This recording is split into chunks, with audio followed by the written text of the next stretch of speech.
Hello and welcome to Jarviskjir Rock of the North. It's session 9, which is pretty far in. I remember I used to play with someone who's like, every campaign lasts like 10 sessions. So I'm like, nah, mate. No. To the moon. Yeah.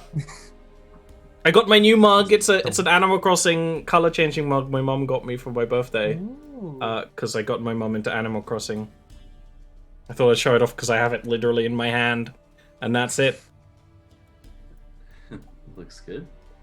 Yeah, we're quite a ways in with this fun little party. No one's dead yet, although Peep got close a few times. Yeah, It's like 2 or 3 trying times. his damnness to die. Yeah. It's gonna take more than just one giant octopus to take Snow down. Maybe 2 of them. I knew when you rolled that one, it's like Snow is getting stuck. Yeah. Second thought, giant octopus fight. Oh god. There wasn't a giant Kaiju octopus fight. fight planned. You summoned one from the ether. No one expects the giant octopus fight. Yeah. On the way back, there will be 2, and then You come back again, there'll be 3. Oh, This is where you When we farm come the, back you know, again, the black it's just ink. the Kraken. Yeah. Sabriel just fucks off. He's like, no. I can't. Not dealing I'm with done. that. You should definitely ask about who the Northman's god of death is. That's all I'm saying about that. Last session, you guys made your way to the subcontinent of Ofenfur, north of Lendr. 8 years past its immolation. So that is in the past, but the land is still very much scarred by it. And all of last session was something that I, as a DM, had planned to take maybe half an hour. As sometimes happens. As the best moments in D&D form. In that, despite having a bag of holding, Snow decided it was a good idea to buy a cart and a mule for that cart. I was gonna say, this all originated with me buying that mule and cart. Sabriel's just like, why are you buying a cart? Mule? What? Sabriel just, you know what? I'm gonna let this play out. We're gonna see how far this gets before it goes sideways. And It didn't go sideways. Never It once went did it some end up direction. sideways. You ended up having to make a convoy to get it across the rapid water ice flows that separate Ofenfur from the rest of Jarviskjir, and you did successfully do it. You nearly lost Snow on the way, but it's fine. You fought a bunch of harpies and an octopus at the same time who were fighting back and had a good time. So, the next step will be exploring Ofenfur. We basically stopped that session. You guys were exhausted on the kind of rocky outcropping of a shore. You know, you tied up the boats, and if I remember, it wasn't even very late in the day. You did this in the morning. You've like tired yourselves out. You're now going to have to travel north into the snow right at the beginning of the day. And that's pretty much completely where we begin.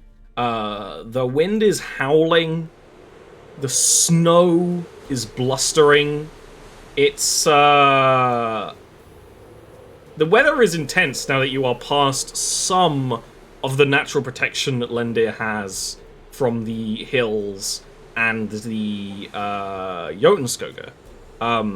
What you can also see, kind of directly to your west, is Mount Gaunt. There's a reason why I fumbled that, and I'll tell you in a sec.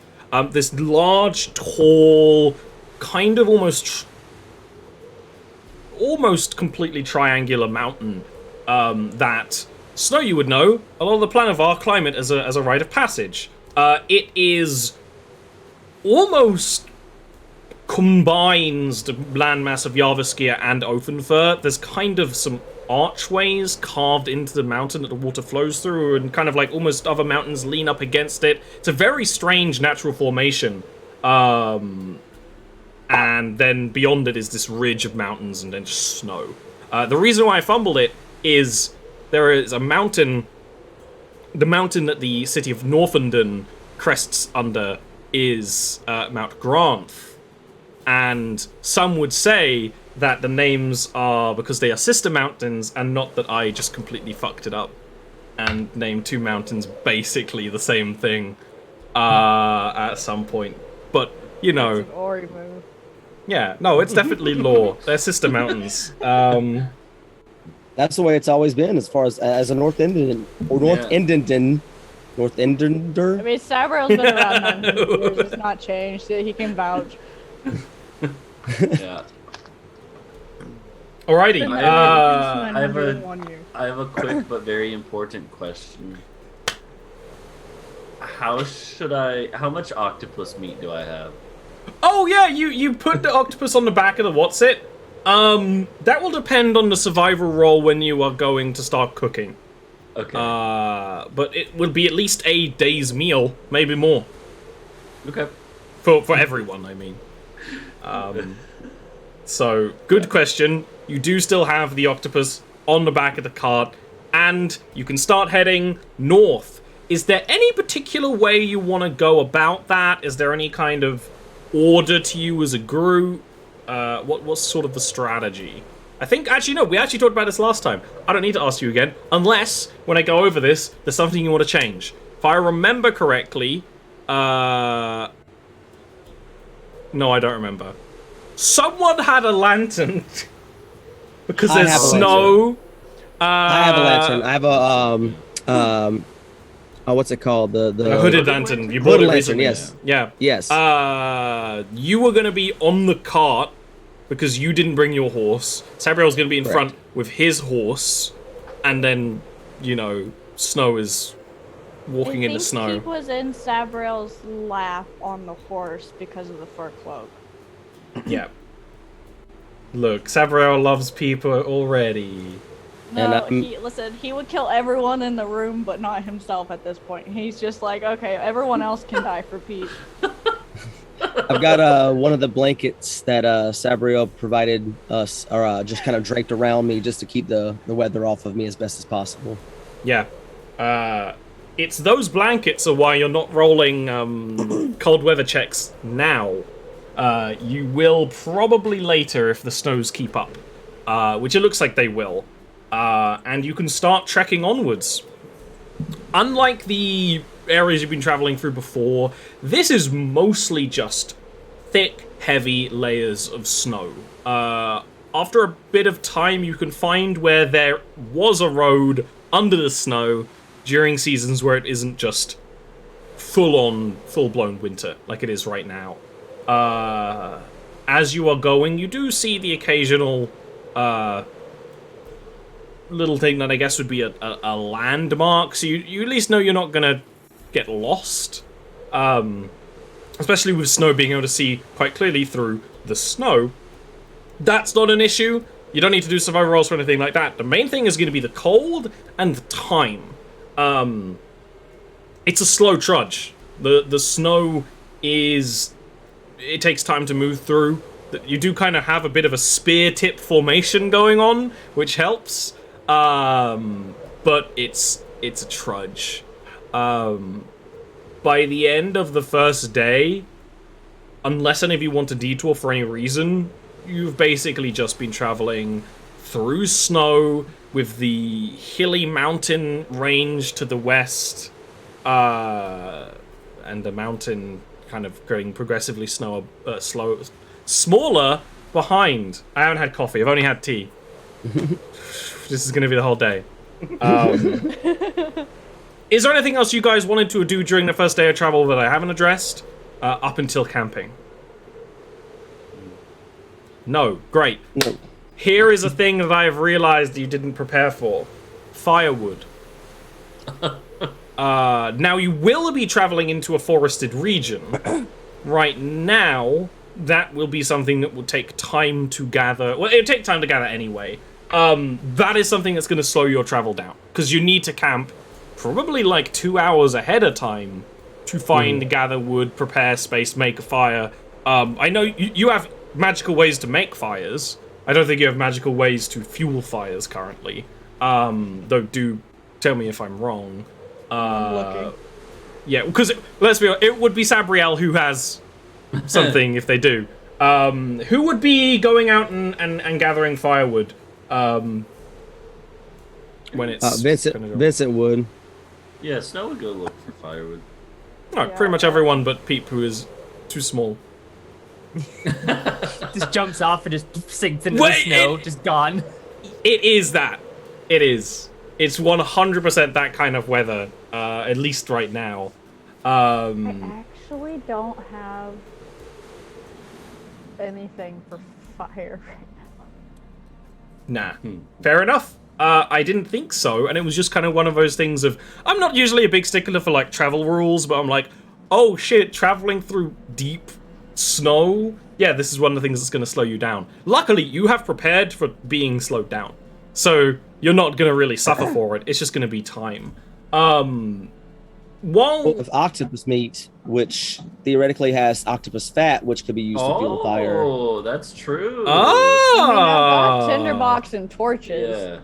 Yeah. That's and I have oil. I have lantern oil as well.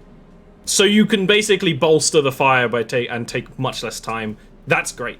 That's super useful. And also means your fire will burn hotter and heartier for your camping. Oh, While take apart the cart. you Go take apart. Oh, we already have the cart here. Can't use So- it for firewood. Snow, let's say probably that first day, instead of getting firewood, you probably want to start preparing that octopus. Give me a survival roll for that. Basically, how many days of food for everyone this will be, because it's a big thing. And you've definitely eaten this sort of thing before. While Vincent and Sabriel go and get wood.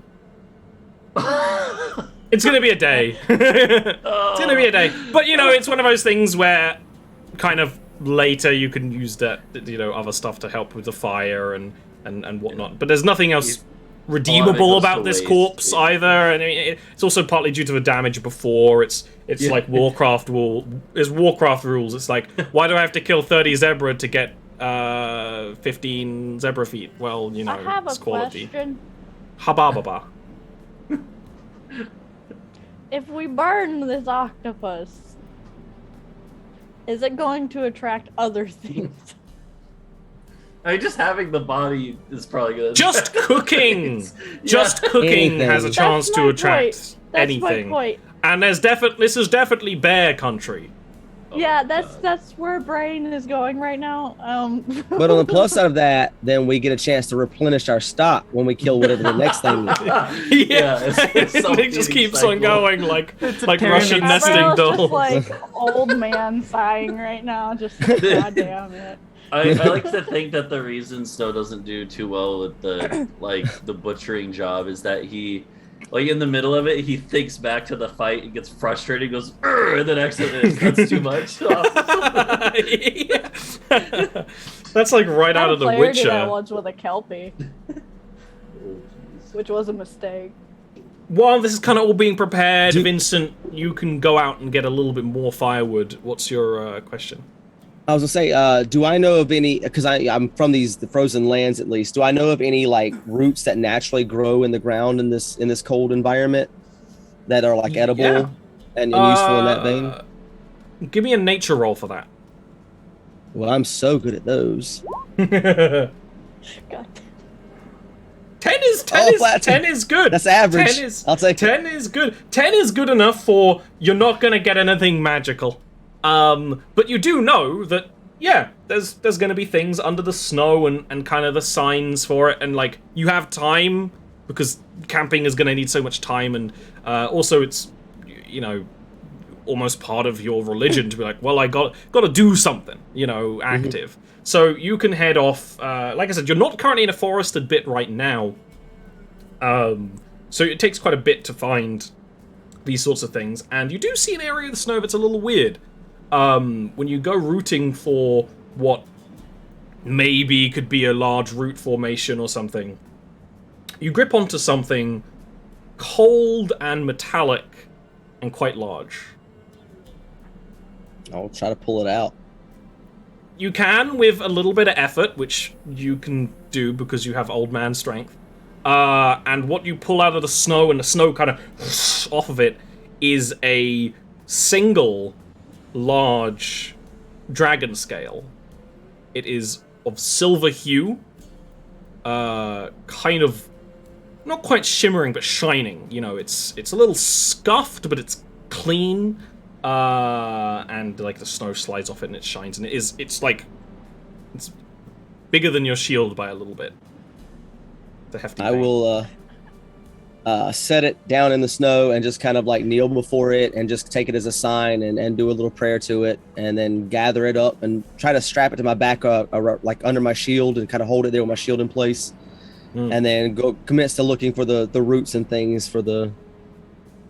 Nice. You find enough to come back to probably bolster dinner, and that scale is heavy.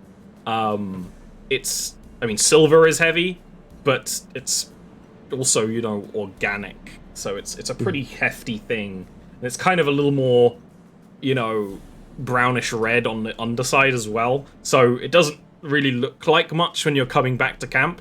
Does it look like it's fresh, or does it look like do I have an idea of maybe how long it's been in the snow? Investigation check. Waiting for the health bar to show up.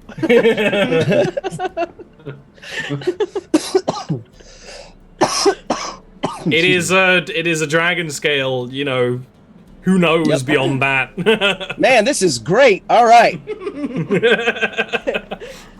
We're all gonna die. What is Grim doing while all this is going on? What is he doing to help us? Grim isn't really doing anything. No. I don't even need to make up some excuse. Grim just doesn't help. I'll be honest. Useless. Grim is kind of Grim is a wizard. What do you expect? The wizard doesn't help camping unless they have that one fire spell. Nothing. He can light the fire easier than anyone else. Yeah, let's not have him light the fire. He's gonna light all of us on fire too. Let's not. Yeah, he does mostly have burst damage spells. But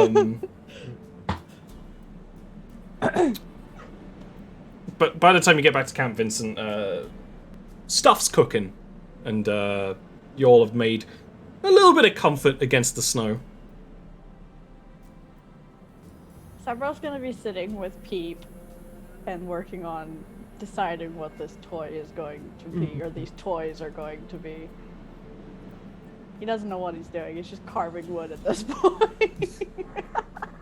I'll come back with my armfuls of sort of these tubular looking roots and just drop them down.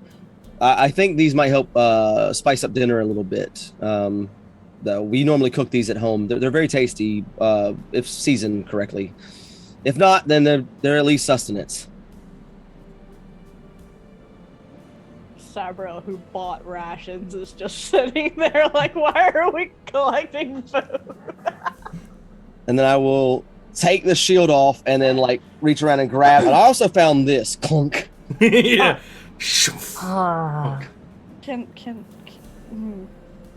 Please tell me it wasn't attached to what I think it was attached to, and you just found it. It was originally attached to the thing that you think it was attached to, but when I found it, it was no longer attached to said thing. Because if I had found it when it was a said attached thing, I probably wouldn't be standing here. What if he had just found a dragon, ripped off a scale on sleeping? Thanks, buddy! Listen, Sabro has known very stupid humans, okay? So he would 100% believe that happened. No, can't you see? This is a direct sign from the great dragon himself. This is a blessing on us. Okay. What Can I is see this? how fresh it is? You could do an investigation or medicine check. Snow, meanwhile, would say, "What is this great dragon you speak of?" Oh no. My God. Actually, I don't know. Maybe would Snow know of the I Great think you Dragon? know, but at the same time, how much have you absorbed? I think it's a very appropriate question for Snow to ask after like hanging out for Yeah. like a month with this person. Well, yeah, like he's not worshipped. The Great Dragon, they're not worshipped by the planet, No. are they? Okay. So he's probably not too familiar. Maybe he's heard the term. Yeah, feel free to go on, Vincent. Yeah. Okay. Orovagon, the Dragon King. I have heard of your god, but are they a good god? Sorry. That was me, not Snow. Snow's going for your puberty. Yeah. The Great Dragon is a god that dedicates his beliefs and his tenets to protection and peace and finding that peace through war if necessary, but peace ultimately. So just nods. Interesting. I don't like Ollie's expression when you said that. I have pride when, the D&D lore, comes out and feels right, That's I what that know, was. It but wasn't me grinning the moment that Zach said through war if necessary. That's just a coincidence. Oh no. We're gonna die. On this episode, the gang commits genocide. Oh no. We become. It's a staple of D&D. It's, every setting needs to do one. Yes, you did get a 23. This scale, so dragons have kind of two types of scales in Jarviskjir. They have their scales, and they have what's called dragon leather. The scales are like thick, chunky armored plates. It's actually quite rare to have like a kind of neatly shaped scale like this one, and it's kind of jagged and like gnarly looking. Because like it's very hard to like get the scale off the face and stuff like that, and the breastbone where they are. The dragon leather is much usually what you see coming off, and it's like almost like snake skin. But for a dragon, it's still incredibly hardy. This is a proper, true silver dragon scale. It was removed via injury. Somewhat recently to an elf. Within the last 2 weeks or so. There is like a little bit of like frozen blood on the inside that like you can like chip off and stuff, and like it hasn't completely, yeah, you can just get that impression over time that this isn't like an ancient dragon scale that has laid under the snow. This was removed this winter. And it could have been by the dragon itself, or it could have been from a fight. It's hard to tell. Sabriel doesn't like either way. That's no. So like, does Sabriel know of any dragons that live up here? Give me a history check. It'll be a long shot, but you did get a 23, so... Here's Ollie who throwing knows? us a side quest of an injured dragon. In Jarviskjir, are kobolds related to dragons anyway? You they are are born knowing how to read, write, speak Draconic. Is that about as far as my what instinct that kinda goes? means? Kobolds have differing opinions. Some kobolds live in service and worship to dragons. Most live in the trash. So it's up to you. I know you've already kind of had some Draconic moments coming out. Yeah. It's so... your vibe, Quill. You would know, Sabriel. I think what you get with that is there are many colors of dragon. There are more colors of dragon than there are in traditional D&D, and the lines people have drawn amongst them, you are old enough and wise enough, and there would be, classes about dragons in your tutorage, especially from what you and your husband were trained in, that the lines people draw between dragons work very well in theory. In theory, a silver dragon is a goodly dragon, but in theory, every single elf is a goodly elf, and that is not entirely true either. Yeah. According to the legends that both ruins and the dragons themselves tell, silver dragons were kind of almost a second of command, unlike golden dragons that your people would have a lot of respect for, that are kind of kingmakers and really care about politics and stuff. Silver dragons just care about the good fight. It's actually very similar to Vincent. But not every dragon is goodly dragon. Not every dragon is sentient either, or sapient. Yeah. I don't. Some dragons in Jarviskjir are merely feral, and you do not know why. It's very hard to make a distinction until you're pretty up close. And I'm not talking like dragons and wyverns. I mean, some dragons, for whatever reason, just are Spicy. essentially monsters. Yeah. There's But like this is a several- silver dragon, so it'll be minty. Sorry. Go on. Is Sabriel sharing that information? That he's finding? He's going to, after he stares at it for a good 10 minutes in silence, trying to figure out how to word this in non-elf terms. Yeah, he will. So I think it's... Did you see any other signs of like frozen or dried blood, or... Did I see any other signs of struggle or anything in that location? No, but you could go back to that location if you wanted. You know, it's not like you would be lost trying to go back there. I didn't notice any other signs of struggle in that particular location, but I could return there and check. Well, he'll explain the timeline on the injury and all of that. Mm-hmm. Reflecting within, does Sir Vincent, does he feel like there's a need to try to track down the creature this scale belonged to and maybe try to make it whole again? Give me a wisdom check. Just raw, unfiltered.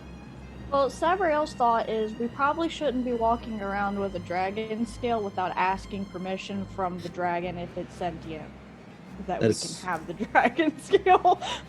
Vincent agrees with that. That's Yeah. Your gut feeling is that this isn't likely from a dragon in dire straits, but Okay. you still probably feel that sense of honor, like you just described, of, you know, it's a loose thread to pull on that's interesting as well as dangerous. But you have no idea, like, you hear about dragons all the time, you don't see them. Even though they're massive and terrible and powerful and awe-inspiring, you don't see them. They are very good at living in complete secrecy if they wish to. So you wouldn't even know how to start such a thing unless you have ideas. We can talk to the ghosts. He wants to I touch like the you just say scale. that. Like, let's just talk to the ghosts. When you do Sabriel your would be like, yeah, that's normal. I talk to the ghosts all day, every day. That's dead people, okay? Peep's little claws make a definite noise against the silver scale, which isn't quite like the noise of metal or stone, or it's its own interesting little sound. I know it's not a traditional use of it, but can I try my divine sense on the scale and see if it gives me any more information about the creature or maybe its whereabouts or anything like that? Do lore keeping on the scale? You could do lore keeping on the scale if you want. Let's do that first. Okay. You touch the scale, you activate magic designed to absorb all of the information within an object. It is a lizard scale. You cannot get information from it. It's not been written upon or crafted or anything like that. When it comes to your divine sense, Again, give me a wisdom check. And like use a. I would say use a channel divinity if you have one. To like really focus, and you get a 20, which means you are about to have an actual vision, like a literal religious vision right now, which is amazing. Cyril just sitting there seeing the look pass over Vincent's face of a vision happening. Ah, there it is. Yeah. Been there, buddy. He just starts drooling out one side of his mouth. Just Snow is like, what's up with him? What's happening? Is it because I started to scale? Anything wrong? a scaly vision. I love it. Just let it happen. Is the dragon He's possessing fine. him? That would be terrifying. No, he's not. No. Okay, Vincent, you see as if you yourself were a good few yards away, back where you found that scale, as if you yourself were taking off into the air, where you see the scale being dislodged. There is this large, powerful silver dragon that is on fire. It is ablaze. The flames are not strong enough to. It doesn't look entirely troubled. You have seen powerful entities shrug off a wound. You've been that person before. But it's still, this is the thing that sort of happens. You know, the skin bubbles and pops and the scale into the snow. You then see the dragon flying, coiling towards a particular archway of the mountain. As it arrives, you don't see it, but you hear the sound of jubilation. The dragon is not alone. It doesn't sound like the voice of other dragons. And you can kind of return to yourself, and you can see, like, your eyes are exactly lined up with exactly where that, like, rocky ridge of the mountain is. I grasp the holy symbol on my shield and I just take it off and I point and I say, "It's there. I've seen it." How far of a walk does that look from our camp? Climbing a mountain is never an easy estimate. Got it. But it's not the top of Mount Gaunt. It is, you know, there's this kind of this mountain ridge that gets progressively sort of lower as it goes. Especially if you take a diagonal of the route you were going to take anyway, maybe you'll be lucky and it'll only add 2-3 days to your journey. You've not climbed a mountain with this party before, and you never know. But at the same time, I can tell you this as a DM, you are a bunch of strong people, so really climbing a mountain shouldn't be very difficult, in theory. So, there's that. Knock on wood. Yeah, that's the dangerous word right there. In theory. Oh yeah, never mind, sorry. I have an idea if we plan on doing this, but... Vincent looks around at you all and says, I can't ask you to come with me, but I have to do this. If it's on the way, then I don't see too much of an issue with doing it. I don't feel like it would be a good idea to take the scale without permission from this dragon, even though it's been laying around. Out of respect and honor, I have to at least attempt to return it. Yes. If you are going, we should... We will not... I will not let you go alone. Mm-hmm. Your company is most welcome, but as I mentioned, I can't request this of you. It's going to be an arduous journey at best. Can we take the cart up? I don't know, you managed to take the cart across the river. While but we're that was shenanigans. While we're discussing this, Snow is using his ritual. We're gonna It's cool. ask. It's cool. Vincent will just use his channel divinity, strap the cart to his back, and haul up the mountain real quick. No, Yeah. I'm gonna talk to. We're gonna ask. Just the jump animals what up they it think. like Don't worry. Superman. We're gonna get their opinion. Just for brevity, no animal that doesn't live up a mountain wants to climb a mountain. Only humanoids have that kind of ambition and ego to see tall thing want climb thing.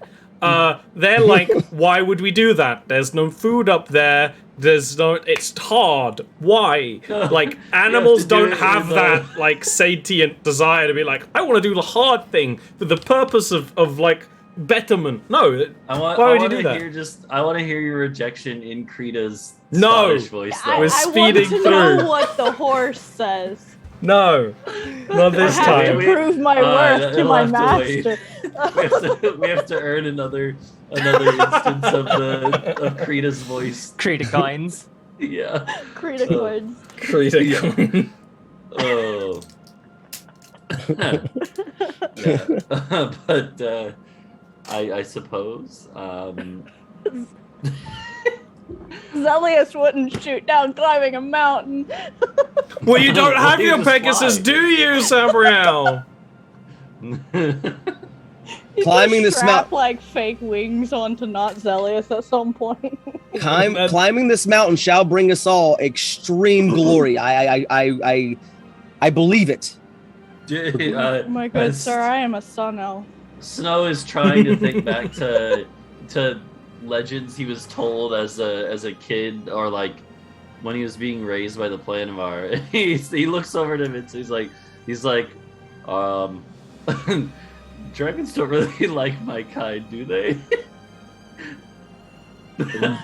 Up to you on your knowledge of that. But yeah. Sabriel's not gonna make a comment on what his kind think of giants. Boil them, mash them, stick them in a stew. Oh no. It is important to note that most dragons are ego. Stroke their ego and they will refrain from eating you at least right away. I was excited to meet it. Now I'm a little worried. Well, out of everyone here, I should think, little one, that he probably will like you the most. You think so? You have some sort of ability to make everything in the near vicinity that is not hostile to us to immediately find you somewhat endearing, so I would think so, yes. Huh. That is not Sabriel admitting to that at all.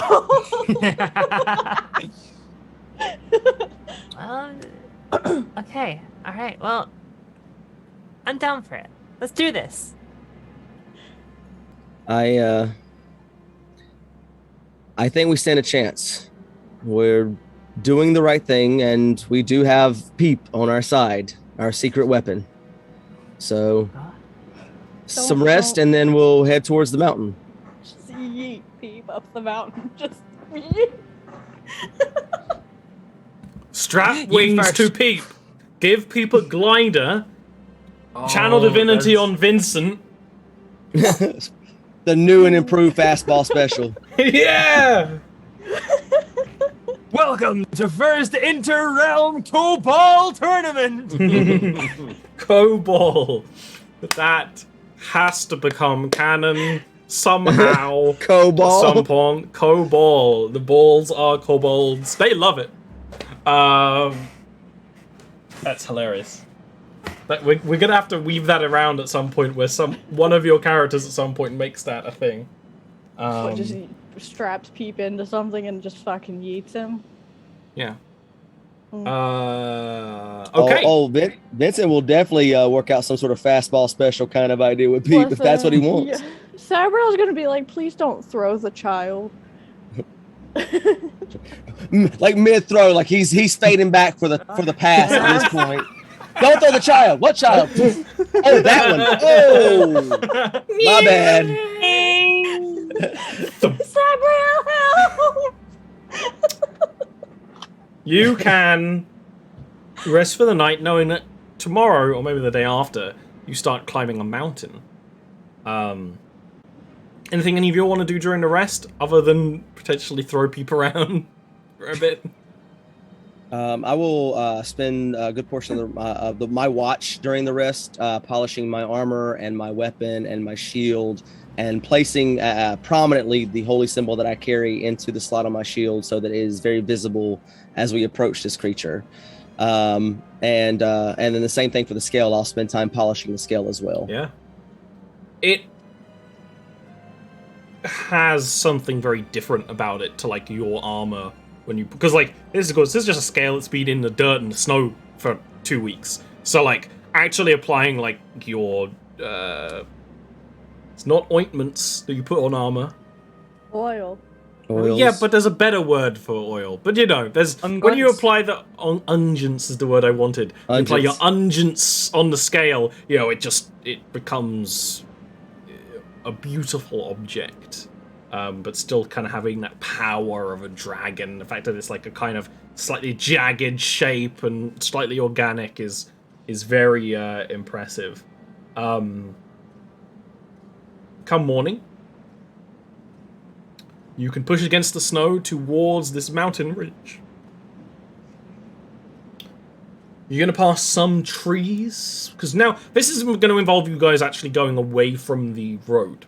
Because the whole of yesterday's traveling, there was a road just under the snow, right? So that it was levelish enough, and this is not a country with, well, this is a country with a king, but the king doesn't control the entire country and may not necessarily control the land. The roads there is no council tax building roads, so the roads have been made at some point and are just there. So even then, it was quite rough.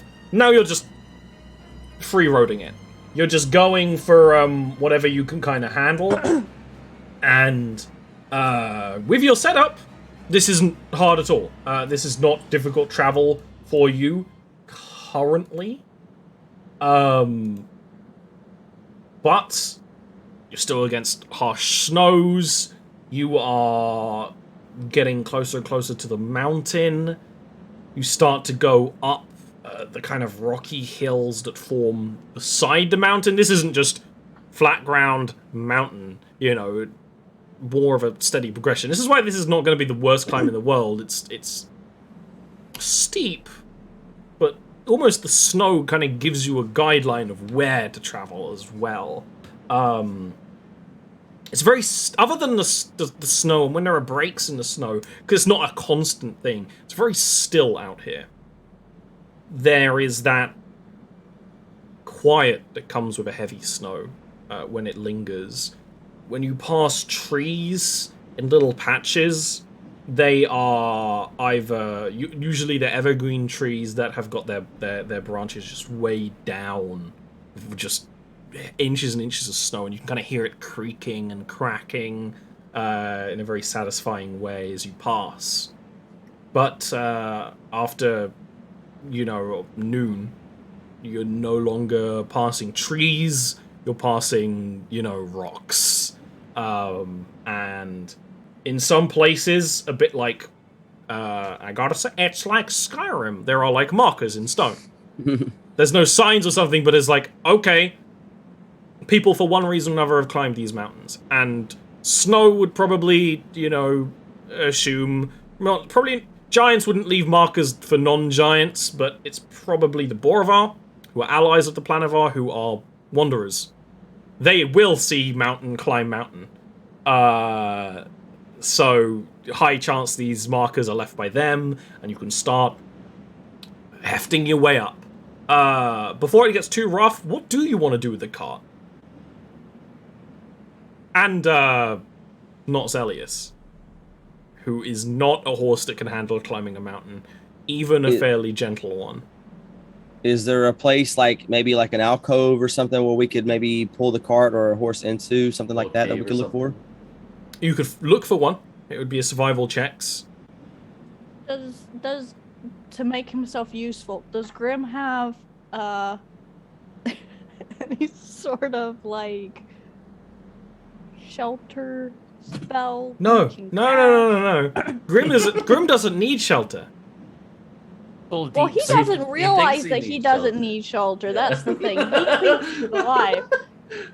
Maybe when he levels up, he'll take Tiny Hut. I don't know. But if there's a damage spell he wants instead, he'll take that. Ian got what I was doing. Yeah, okay, never mind. I guess we could just look for like a little cave and shove them in it. No, make a nice little spot for them. Survival check. Or we could do like huskies. You do have and food. just build them husky beds in the No, I don't think they're gonna like that. Sorry. Sorry, do I need to make a check to look for the Yes. Yeah. Okay. For like the yeah, okay. Safe spot. Can I Yeah. assist him with that search? Yeah. Do it with advantage. Okay. If you haven't Let's already see if I can roll. Let's see if I can roll not shit. 14 is okay. You do have the benefit that you aren't looking for somewhere where you can safely light a fire or anything like that. You just need somewhere safe from the snow, no bears, where you can store this stuff. Actually, having the cart means, and there's nothing in the cart, you can block the entrance to this like little alcove with the cart. You can upturn it on the side, throw some snow against it. You have all this hay and food. You can prepare this little shelter to be, safe enough. Ori has a worried about the plan face. You said bears, and we didn't mention bears, so I mentioned bears Bears before. have been the theme of this session today. Yeah, you're probably not going to meet a bear. Probably. We're wishing a bear into existence. I'll wrestle the bear. That's all I'm saying. Just like poetry summoned an octopus into existence last no. week. Manifesting bear. Liam Neeson's the That's bear. just a spell. That's just a spell. Manifest bear. Ponder the orb and manifest bear. Yeah. No, yeah, I mean, yeah, so it sounds like we give them a nice little, They're gonna be fine. yeah, they'll be fine. And but you guys- in case they aren't, I whisper to Krita, let not Celius die first, if need be. No, I'm just kidding. Snow wouldn't do that. But Where's Listen, the not Lila? Zelius is loyal and would try to get to his master. He wouldn't be loyal if he knew his name was not Zelius and what that meant. Yeah, that's true. Just wait. Time to stop climbing a mountain.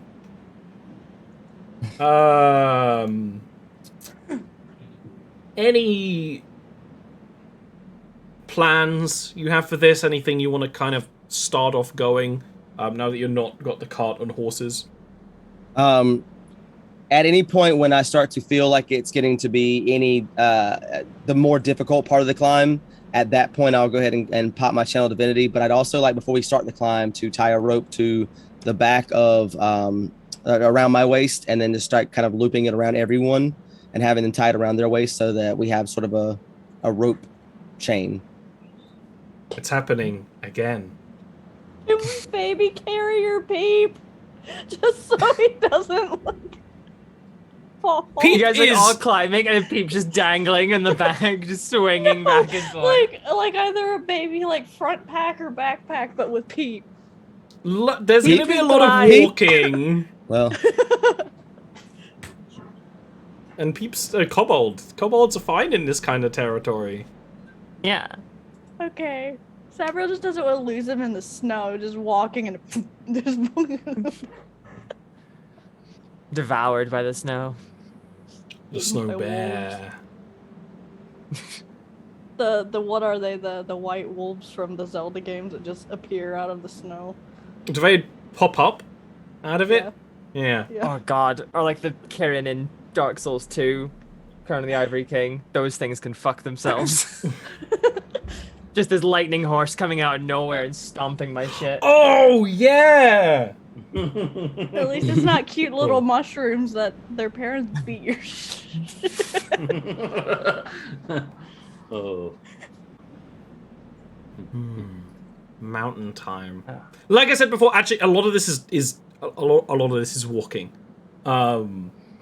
We've seen Lord of the Rings. You walk on precarious ledges as you're heading up, and it's just very much going to be one of those. You know, you had the quiet carriage ride, and now you are going up the side of a windswept mountain, snow blustering into your faces. In some places, it is the mundane problems that are worse first. It's snow in your face, it's visibility, it's slipperiness of the stone, because this is largely just harsh stone. In some places there might be some vegetation under the snow, but usually it's, you know, there's ice.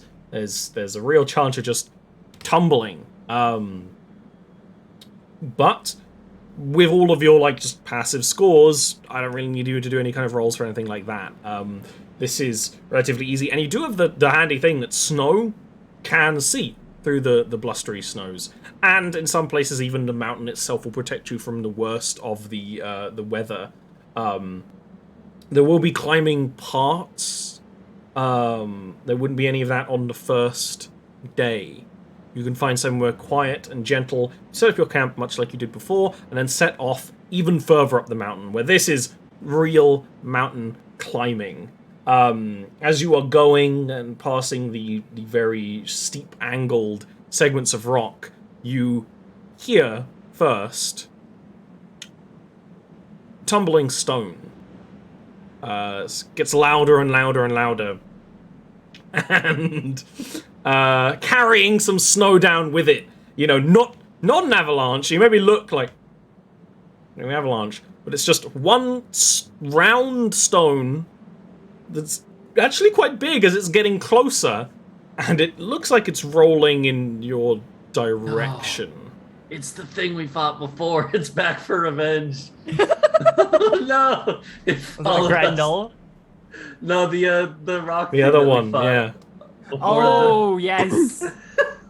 No, I don't think so. But that's It's rolling it towards us directly right now, like at a fast pace. It's one of those things where it will be very unlikely it hits you if you just are careful. Because it's not like directly towards you. It's just kind of, it will fall in the direction you are in, almost. Okay. So in our path, but as long as we're cautious about the way we step, we won't run under them. Yeah. Is this a warning shot? You can give me a perception check.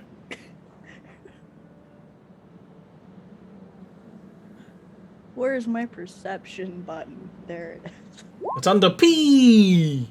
Yeah, I have dyslexia.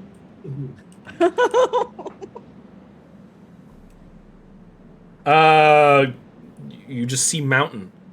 You're kind of careful, you slow down a little, and you see this thing. It's much larger than you thought, and it's rolling and rolling and rolling and rolling, and it stops on the mountain ridge that you're on. It kind of crunches against the ground and bounces and lands very neatly right on the edge where it kind of teeters and stops. And snow, arms do out of the snow, and it doesn't seem to necessarily care about you.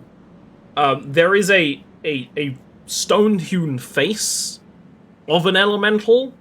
It's actually kind of more detailed than the elementals you saw, but not necessarily human detail. Kind of more like a froggish face, almost, like very wide features, and it's like stone eyes kind of briefly look your way, and it's like snow kind of that's clad on the thing breaks off, and it will just kind of pull off with its arms, and it does have small legs as well, but it mostly kind of like start pulling itself back towards the ridge it fell down. It's a large. I'm just literally trying to check right now. I think it's a large-sized creature. It might be medium, but it's large. It's large enough that you probably want to stop in front of it and not, you know, be in the way. Ice frog friend. Ice frog friend. Frosty frog friend. This is the thing. I make a creature and Ori wants it as a pet. It's actually not. It's actually small size. Never mind. It's actually small size. Has very big arms, and it kind of has a secondary set of arms as well that's kind of pushing itself up, and it almost is moving like a centaur on the ground, like with its front arms kind of like pulling it along as well, and it's just sort of doing its thing. It doesn't seem to pay you any mind. Should we call out to it, or should we just try to sneak past it? I think we should sneak past it. Yeah. Yeah. Proceed to fail all of our stealth. We'll be sneaky beaky. Yeah. You can give me stealth checks. You want to sneak around the thing? Yeah. Okay. We're gonna die. It's not gonna be the dragon. It's gonna be gravity and the boulder. The boulders. Oh my God! Is his name Dwayne? No. Well, you haven't asked. Hold on, let me check something real quick. That would be funny to have a rock elemental named Dwayne. I had a guy And like have Jordan it be in one not of my and have it games be named like Dwayne. canon. It's not even a joke name. Like it's just in elemental languages. Dwayne happens to just be like a relatively common name. For a rock. Sabriel. I like. Boulder, it's a rock. Oh jeez. As you are sneaking past the rock, that is on your ridge, it's kind of like brushing itself off and starting to pull itself up the edge of the mountain ridge, like an area where you're like, we don't need to climb that, we can kind of walk against it. It's like kind of reaching up, moving at its own pace, and like, it was just behind it, and it would just be like,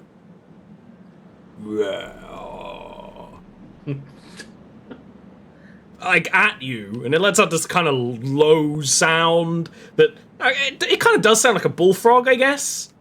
And then just kind of keep pulling itself up the mountain, getting progressively faster as it goes. Go, go, go, go, go.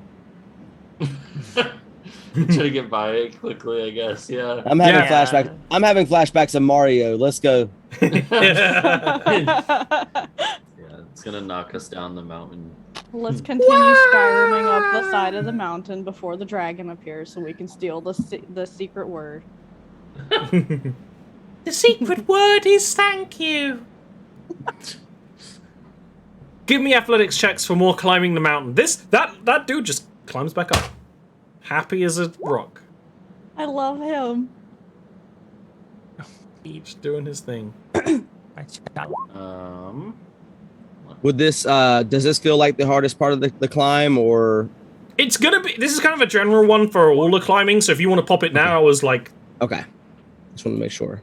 yeah, Gabriel's channel. we're not gonna It's good spend for 10 forever climbing mountain. It's good for 10 minutes, so I mean it'll Yeah. last for a little bit, but Gabriel's channeling Ballard. Yeah, you remember a training montage 500 years ago when you were told to push it to the limit, Sabriel. That, you do. that doesn't have to necessarily be training. And you climb. There's lots of climbing. As you both stated, yes, at some point someone needs to carry Peep. Peep does very well until you need to go up a vertical surface. then he just kind of passes out and he's just like hanging there. Like at the end of like Sabriel's He's the rope, toddler and the there's baby just carrier. Peep at the end. It's like SpongeBob hanging from the roof, just limp. Right. Yeah. Or a Just a baby dead corgi weight. and like a baby carrier. Yeah, just, like, yeah. Corgied out, just like. You're saying that this is not going to be a problem, and a lot of you can keep climbing without much issue. And like I said, this is kind of a summary roll for pretty much the whole day of climbing mountains. You aren't always climbing up. It's not like I mean, I don't even think you guys have climbing tool kits. I think we talked about it, and you were like, "Nah, we don't need them." I have pittons, but you need to kind of like put them in. Yeah. There's a That specific doesn't mechanic item for like Yeah. full climbing kit. Like, just having them is useful, but you're just dangling anyway, so... Yeah. But the other three of you are so good at this kind of thing, for each your own reasons, that it doesn't actually matter, which is kind of great, and you know, this is a very, kind of cool, empowering moment. Where you have the dun, dun, dun, dun, as you know, you were walking, and now you're climbing up the side, and then there's some more walking, and more climbing, and... Very rocky montage. Very rocky montage. Eventually, it would be very near the end of this day, because you rolled really well, other than Pete. So you make really good progress, and you're not really tiring, and climbing a mountain is kind of its own adrenaline, and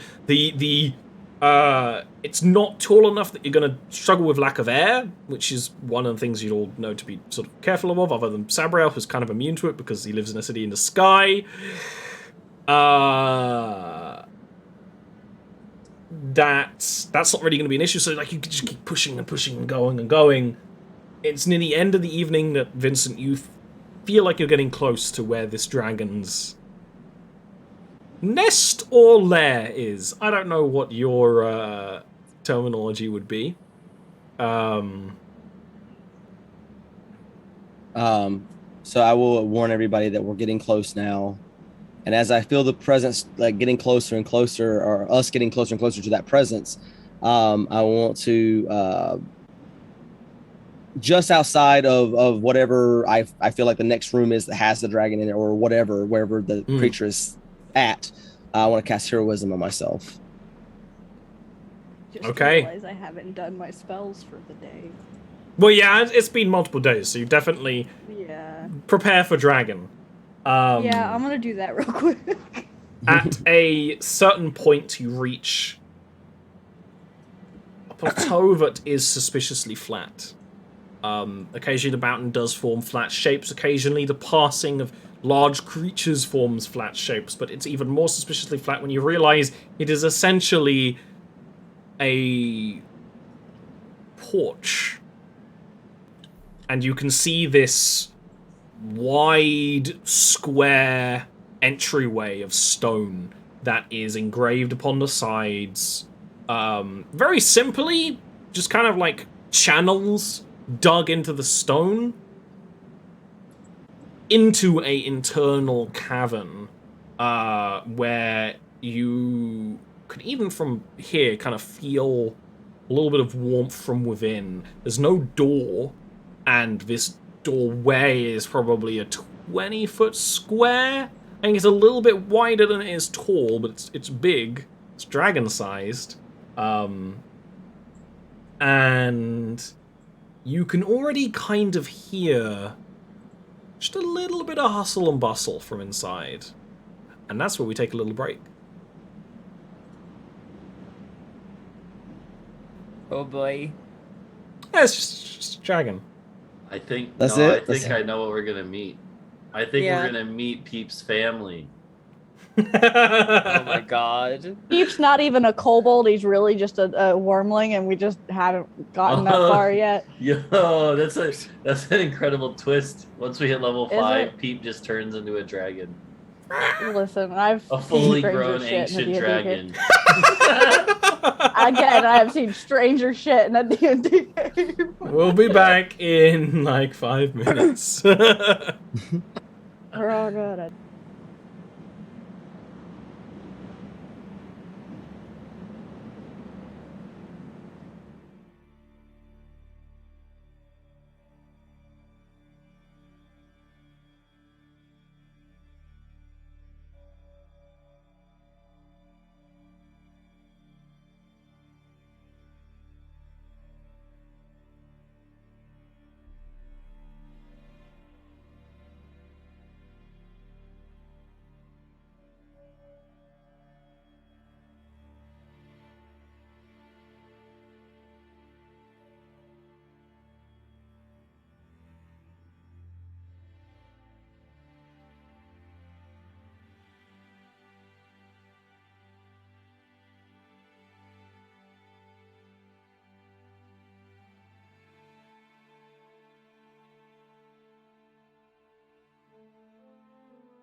Hello, and welcome back.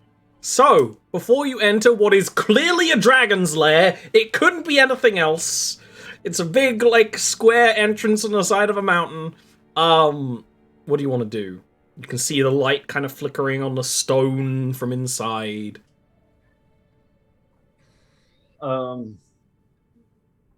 Snow will look to Vincent and basically be like, if we present it with a gift, do you think that it would appreciate this? And he pulls out the giant hand axe that he has. I think that Maybe? would be something that would interest it. Yes. Okay. Yeah, so Snow will have the giant hand axe and, like, out, but not holding it in an aggressive way. Give it, Peep. We have presented you with a baby. Is this yours? I would like to see the baby. Yeah! I'll change it to dragon's accent. I could totally do a what's his name? Oh god, it's God. Herzog, Werner Herzog. Yeah. Yeah, that's it. All right, so Vincent will step to the front, take out his shield, presenting his holy symbol forward first. His sword shining, the pommel shining in his hilt on his hip, and I'm gonna, when I take the shield off, I'm gonna take the scale and I'm gonna hand it to Snow to carry behind me, directly behind me. I would like Sabriel to go next if possible, and then Peep to take up the rear of the train going in. Surprise shot.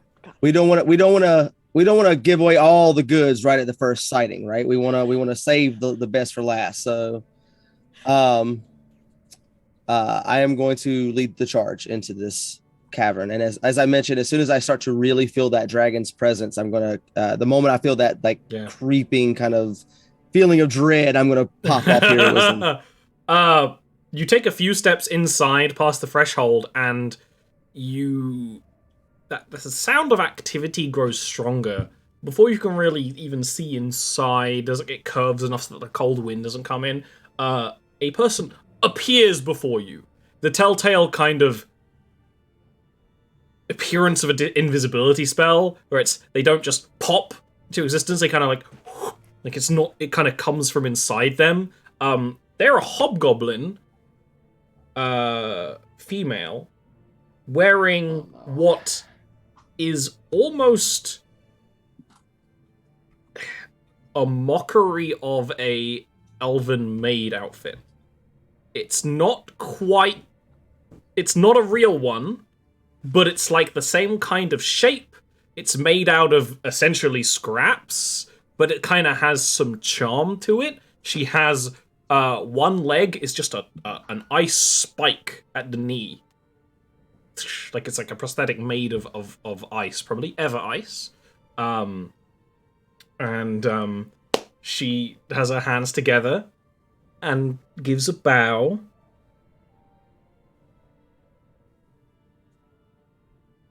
If you are seeking audience, then you will be Our Lady's esteemed guests. You have not been unnoticed climbing the mountain. Yes, we do seek an audience. I come to potentially barter with her over lost treasure that we have found, and I will step aside and show the scale off. Yeah, Snow will like present it. She will like that. Please. She will guide you inside. It opens up. This is not ornate. It's impressive due to the size. And you get the impression this actually probably was carved by dragon claws or something. There's something about the way it's not quite smooth, but also very practiced. And eventually it opens up into what is essentially one big chamber. There are pillars. Again, they're kind of slightly hewn rock. And there is light. These light fixtures on the pillars that are kind of glowing amber orbs. Again, not quite perfect orbs. There is the smell of ale in the air, and a little bit of meat as well. Before you see a dragon, you see a pair of cloud giants, who are very tall compared to the two of you. This chamber is taller than the entranceway. They are almost pink, purple-skinned giants, kind of with the texture of like an amethyst almost, and their hair is just this kind of billowing cloud. One is male, one's female, and they're wearing kind of like rich clothing, and they have mugs, big mugs, and they're just like, someone's just entered the tournament. Like, they're doing that. They're kind of out of the way, but you'd see them first, and they definitely give you some looks. And from around one of the pillars, the silver dragon will emerge with the prowling nature of a cat and its prey. She coils closer. Her scales are silver, like I said before. They're these big hunks of armor. She's very large. The armor, the scale of a silver dragon, they have a kind of roundedness to them. It's not quite the sleek, smooth dragon. There's kind of a chunkiness, but everything kind of curves. The wings are folded back right now, but there is kind of like a curious like of reaction to them, and you can just see the muscle under the scales moving and shifting. You get that sense of dread, Vincent, of this is an incredibly, like, you get it from the giants. Those are powerful creatures, but also they're like civilians right now, maybe, I don't know. But this is a creature that at a twitch could launch you across the room. And you get that impression greatly. You'll see Vincent kind of stop for a moment, and under his breath, those of you with the higher passive perception would notice that he just utters a quick prayer under his breath to the great dragon itself, and you see him kind of bolster his resolve and take a deep breath and again step forward. And he steps forward. She does the thing where she lowers her head. It has a very long neck, most dragons do, and does that looks at you with one eye from the side. The eye is icy blue. The white of the eyes is just a lighter blue. It's not gotten quite to the point where there's no pupil or iris visible, which happens with very old, very powerful entities. And just kind of examines you. But there is what might be a smile. You don't really know with a dragon. Well, you've had Peep. Peep's face is very Peep doesn't have the big, chunky, like, armored scales. But there is, maybe from being around Peep, you get a better idea of what a dragon-like creature's reaction would be. And she will... Vincent will approach cautiously but respectfully and kneel in front of her and just say, "Greetings, great lady. My name is Sir Vincent." Sir Vincent, is it? Very good. Welcome. I do not often get guests of your small stature. Yes, great lady. Please pardon our intrusion, but we found something that we believe belongs to you, and I will stand up and kind of gesture towards the scale. She will... Snow would literally go to one knee, like presenting it up above. She will go from that coiled position to kind of more of a natural standing position and kind of raise one claw the clawed hand and kind of like look down at a lot of you, and there's kind of a snort. You can see the kind of ice like and like actually crisscrosses across her face as well, briefly. You climbed my patch of mountain to present to me a dropped scale? That silly old thing? I'm very impressed, although I do wonder why, she says, like, talking to the giants who kind of, like, chuckle to themselves.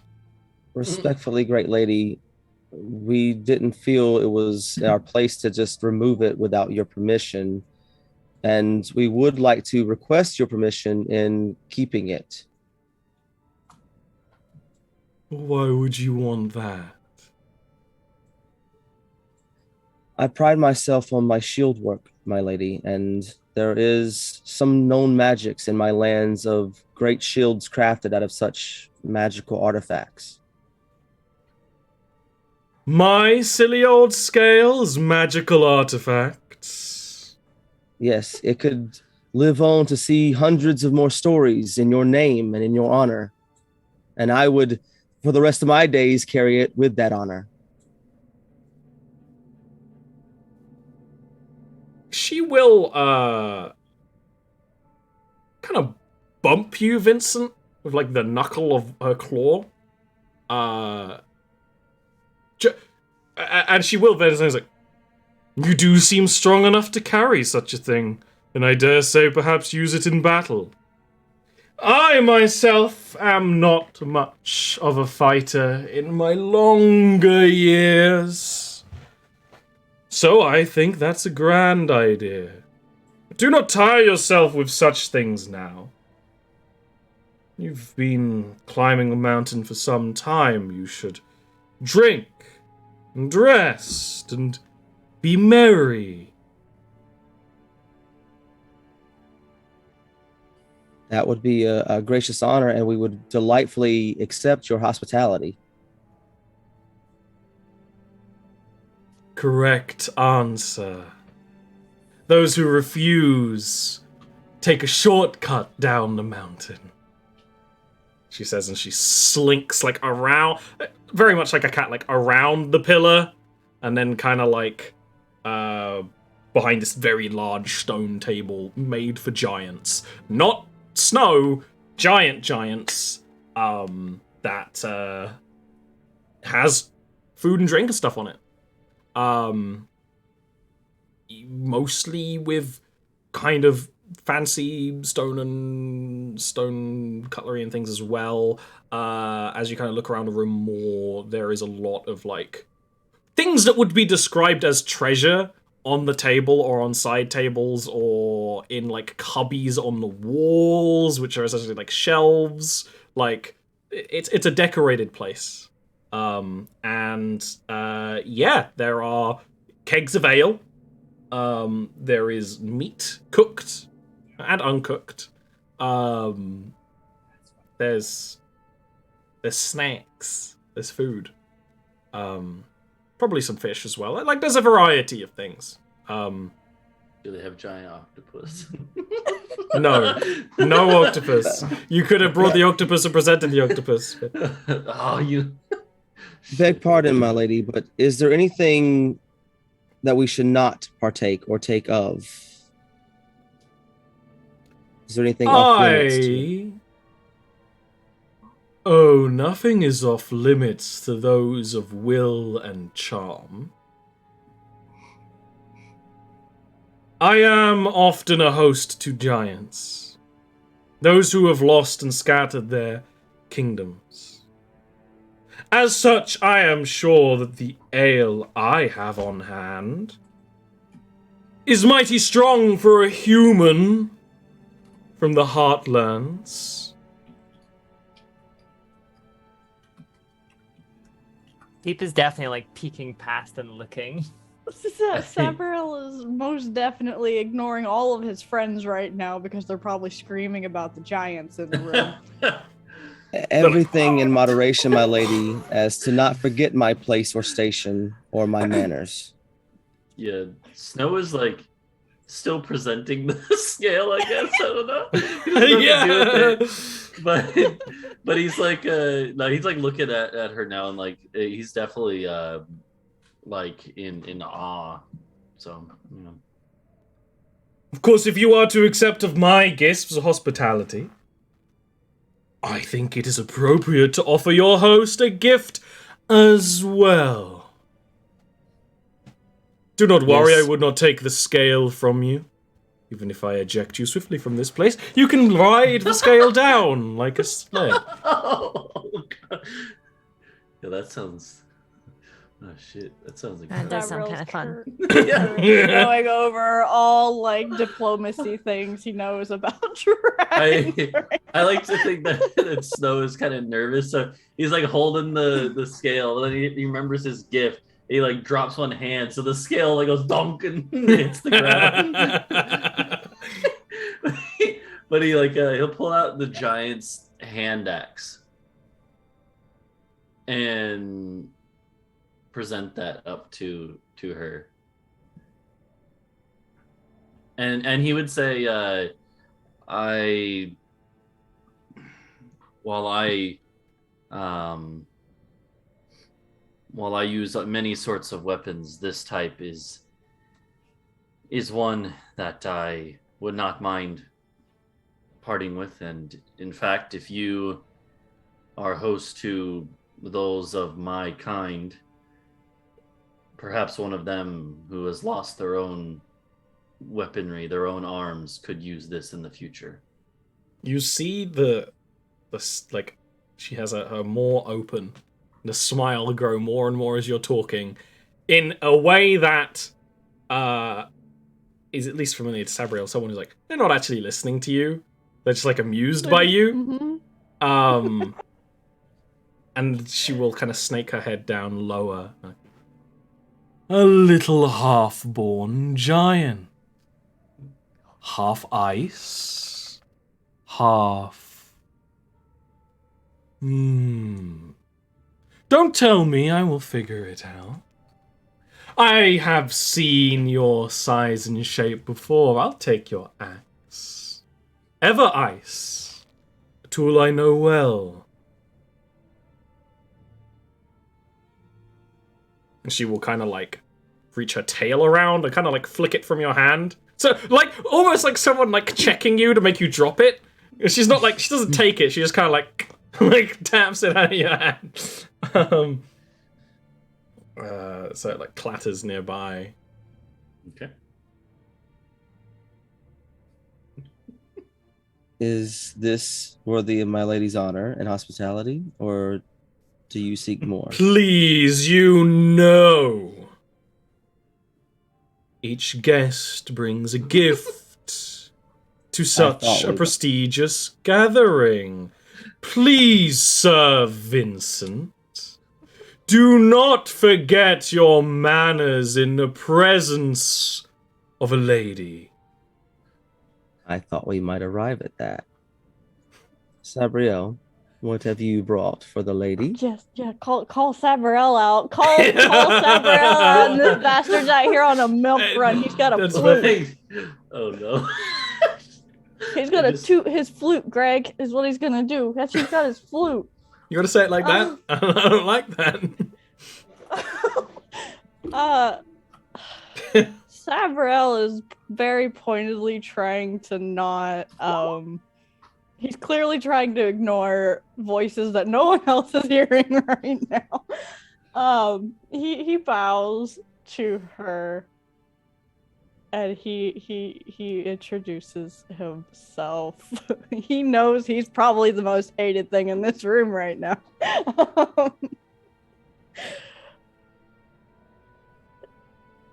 I've lost the ability to speak English. Speak Elvish. I had it. No, Ori, not Sabriel.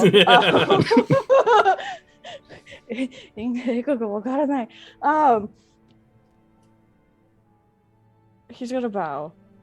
I am. Oh, this is right. Peep and Poe, the Snow haven't heard his titles yet.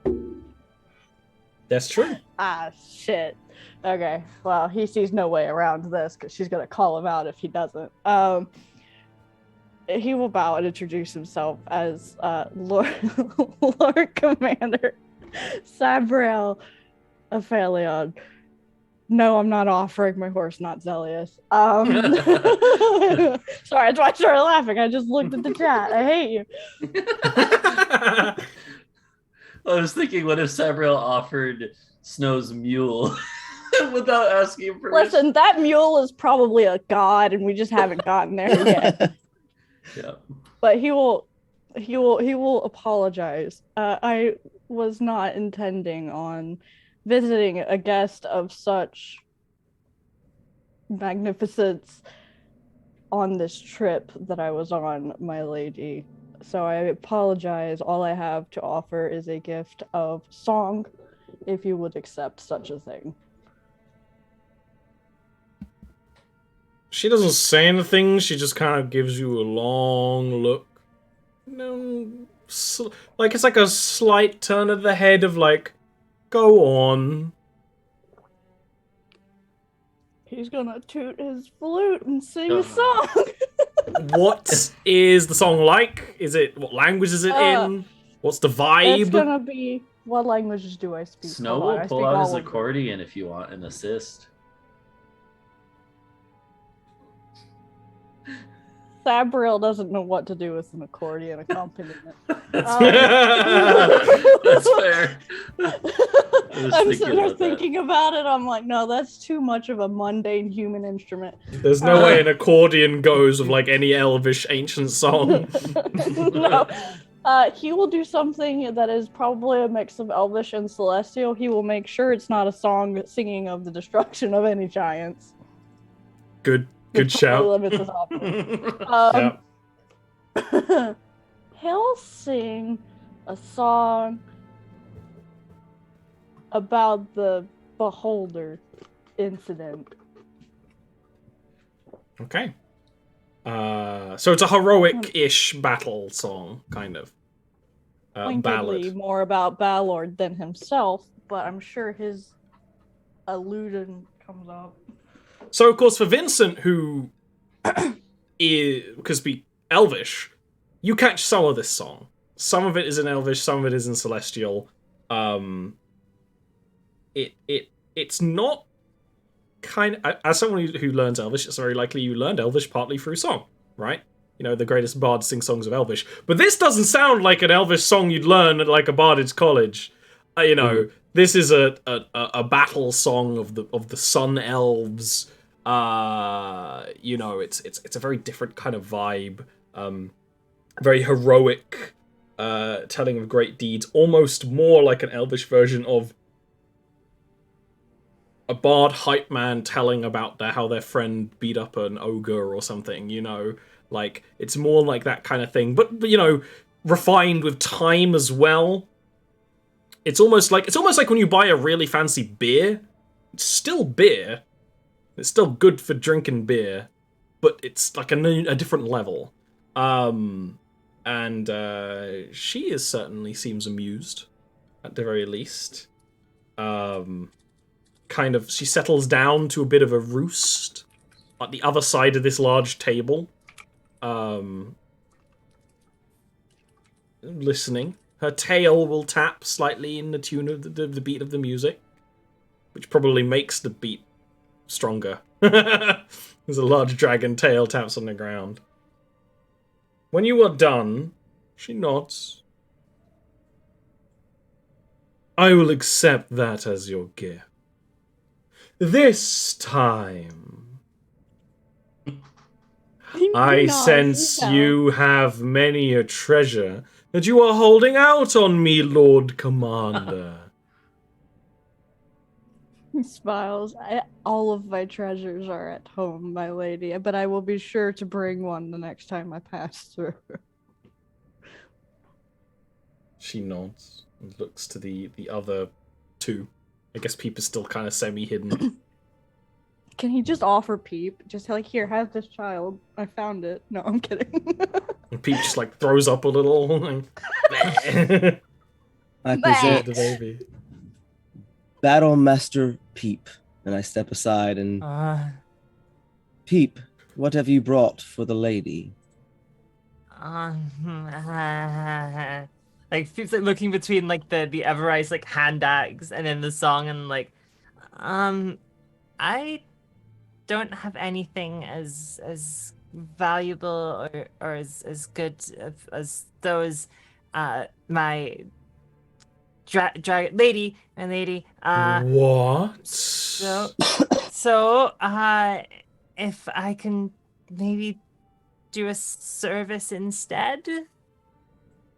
She cranes her neck over the table and looks down at you.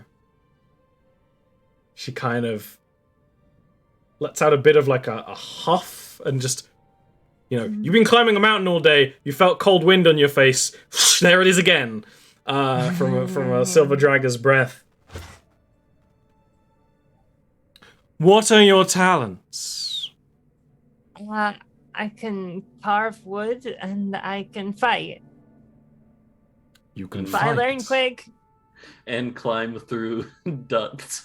I don't know how you describe that, but Don't say that Peep is good in tight spaces when you're talking to a big dragon lady.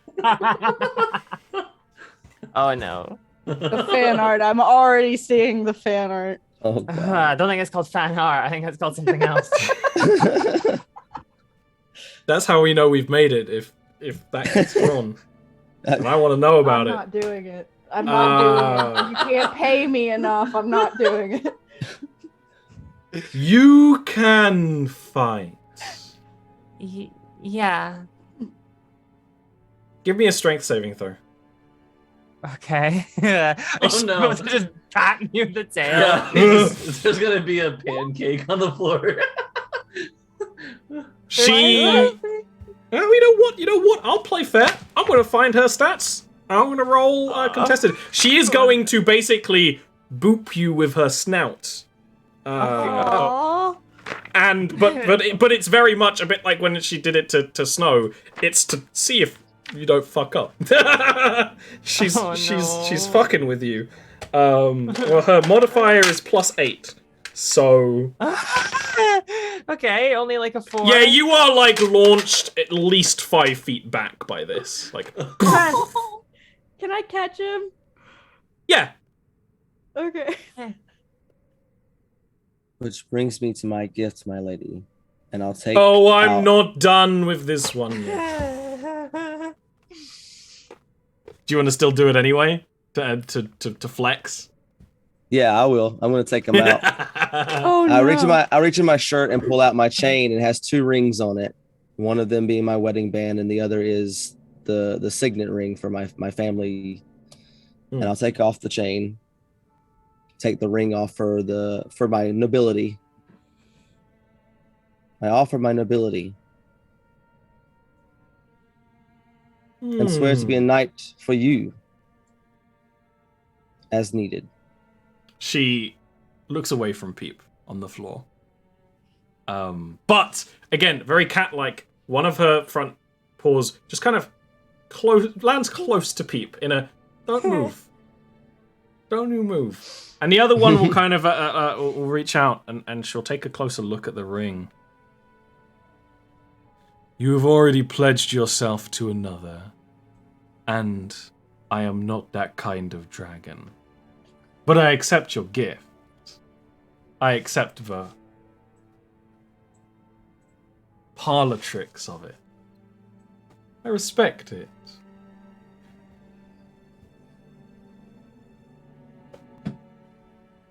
You are an interesting one, a human that fights for dragons. Would you still be saying that if I ate your little friend here? I would prefer that you didn't, but obviously I would be powerless to stop You would still pledge yourself to me if I ate your little friend. I would die fighting in a blaze of glory.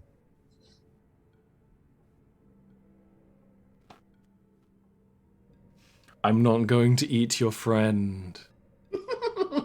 Is Peep like clinging to Sabriel's leg right now because Sabriel caught him? That heroism just going his Yeah. eardrums. He's like standing his ground, but he knows that spell's wearing off quickly, and he's like, "All right, we get a few more seconds. We can get through this." All roided up. Battle Master Peep. When you are not a wormling, you will return to me. Yes, I will. Yes. She will just I kind promise. of My lady. slink to the side, and then I guess she kind of claps her wings together, because that's kind of easier for a dragon. You're like, eat, drink, please. Pour some ale in this hall. She will kind of essentially walk away. And that's when you're like, the magic kind of fades. And Am I getting dirty looks? the giants don't seem to give a shit about any of you. Okay, good. So I guess Snow's just gonna go over a table, maybe like pull up Peep, and basically he's gonna start drinking and eating. Like the second she's gone, like, Yeah. got one of these. Yeah. I'll walk over and try to help Pete back to his feet. I think Sabriel still has a hold of him. Oh, that's right. Yes. That was been the scariest thing. Oh God. You did well, little one. Here, have some drink. Peep just chugs. I just saw the group chat. Vincent, feeling the adrenaline from that encounter, just stands there for like a solid minute and a half after she walks away. It's just like realizing in that moment how wrong all of that could have gone if I had said the wrong thing or any of that. And he's just living in it for a minute before moving anywhere. Sabriel is still very chill and calm. Like, you know what? Don't show fear. I'm gonna go sit. Come on, Peep.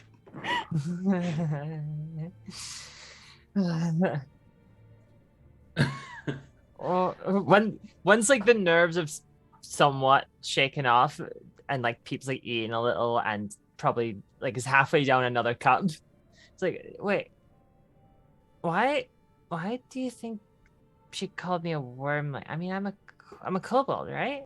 Aren't wormlings a different thing? Or was she just, you know, being mean? Can Sabriel make a check to see if she was just using that as a term for baby, or if Yeah, she was just using it as a term for baby. It was a come back when you're older.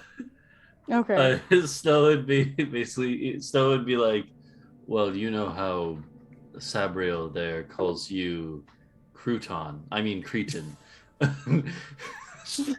I saw it coming. It is a term of endearment, or It's a way for the. He doesn't even say anything about the Cretan thing. He's just gonna completely ignore that. It's just another term for like if I saw a child and I called it an elfling. or a pup for something that isn't a pup. Okay. I was somewhat worried that there was a lot going on that I didn't know, but that's okay. There is a lot going on that you don't know that many of us don't know. But Existential anxiety comes back full force. It's like just one of those like doom and everything goes like black and white and just staring into the distance. Poor Peep is like, listen, Sabriel's old. His filter is like that's not there. After a minute of the blood returning to Vincent's legs, he gathers himself and walks over and pours himself a drink, starts drinking, and starts grabbing a plate of food as well. Yeah. I have a question. Is the is the hobgoblin still around? Or is she Yeah, invisible again? you actually realize that she is refilling. It's a wine jug, I guess, but it's a really big one. There's an ampule of wine. No, there's a different one. There's a word. There's a really big Greek wine jug, but for giants and dragons, it's more of a cup. But she is refilling it. Yeah. If she comes over to us, I have a question for her, but only if she comes over. I'm not gonna She's in the vicinity. She's near the table. I'll wait a little bit though. I want to, settle in Waiting for first. Snow to go Dave's Vault mode against No, this it's poor not that. hobgoblin. It's not that. He doesn't see like the iconography that he would recognize, does he? No. On her. Okay, yeah, I didn't think so. Although she does, her outfit shows a bit of skin, and she does have the kind of scars and scrapes of a warrior. I mean, as well as the missing leg. So she's clearly wasn't either. She wasn't a maid her whole life, or being a maid for a dragon involves a lot more scrabbling than other households, which is entirely possible. Yeah, she'll come over at some point just to check that like you found everything you needed. Snow will basically be like, I apologize, but what is the name of your mistress? Her name is Corlibon. Cauliflower? No, I'm just kidding. I'm just kidding. That was Close. perfect. Party wipe immediately. A blizzard comes in the room. But actually, Collarblow? Corlibon. Collarborn. I don't know if I spelled it right at all, but I've been changing the spelling all day. yeah. We never got the name for the dragon, did we? Yeah, that's Well, the that's what I dragon's was name. asking. Yeah. Oh, Collarborn is the name. Okay. And what is your name? My name is Marek. Merrick. Those giants there, are they a friendly lot? Oh, of course. Yes. Of all of the guests, they most often stay for quite a long time. They practically live here. The lady does adore company and giants. Her companions of choice.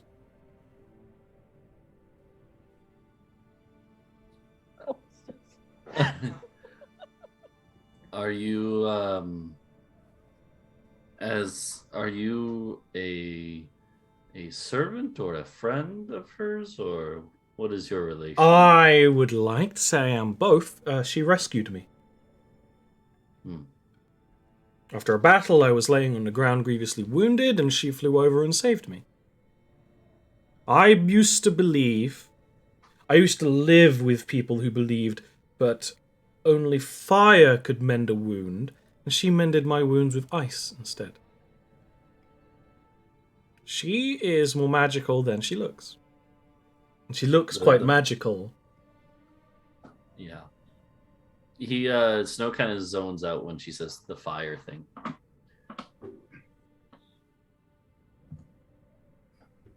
Will there be any need for anything else? Kind of to all of you, really. You should probably not stay very long, given that we left Grim the horse Oh yeah, Grim. down in a cave. Grim's watching the horses, yeah. Horse and the mule. I don't trust Grim not to wander off and befriend a bear. That's my rule. We come back and he's there with fucking like Dwayne the Bear Johnson, and is just sitting there, Dwayne the like- Bear Johnson? Excuse me? Where are they just like thingy? There's just roller bears, just like rolling In down theaters the this hill. winter. Wait, that movie came out. It's Rampage. That movie exists. That is my nickname for Halson in Baldur's Gate 3, the druid that is like Dwayne the Bear Johnson. He's like the size of a house.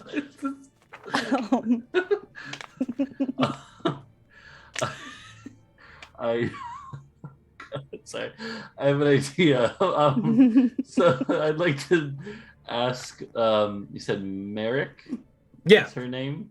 yeah. The I would goblin's like name's to Mary. ask her if she would be willing to arm wrestle Snow.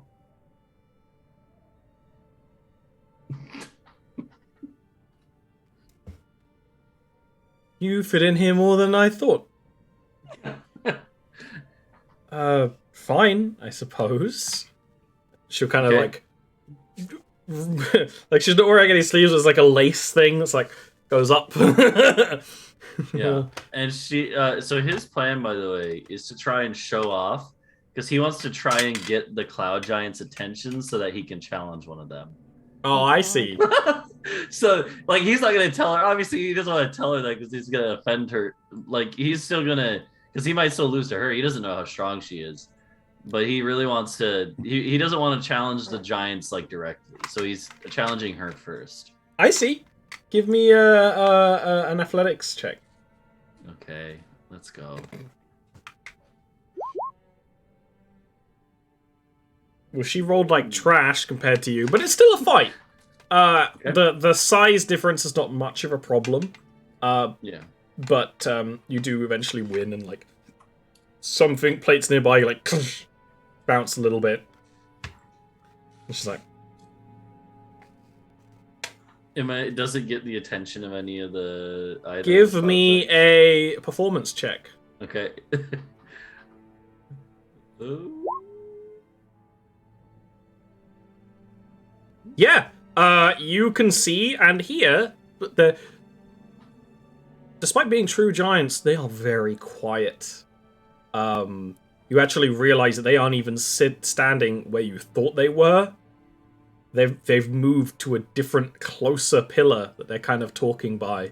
Partly because they're barefoot and they can move very quietly, but they're just very quiet and they're kind of talking very quietly in giant to each other. They're definitely watching you. Yeah.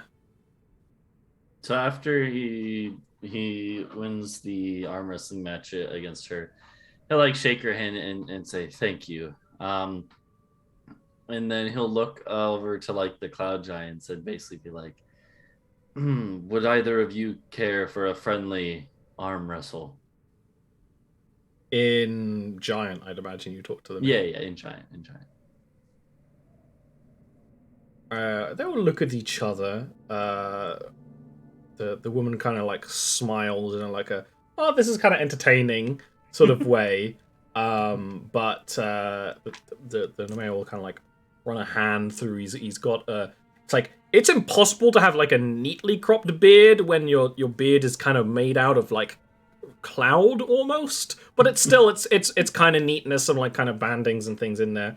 And he will just start taking off his rings and hand them to his wife, and he will walk over, kind of like arms to the side, and will in giant sort of speak to you as they move and be like, "You are incredibly small.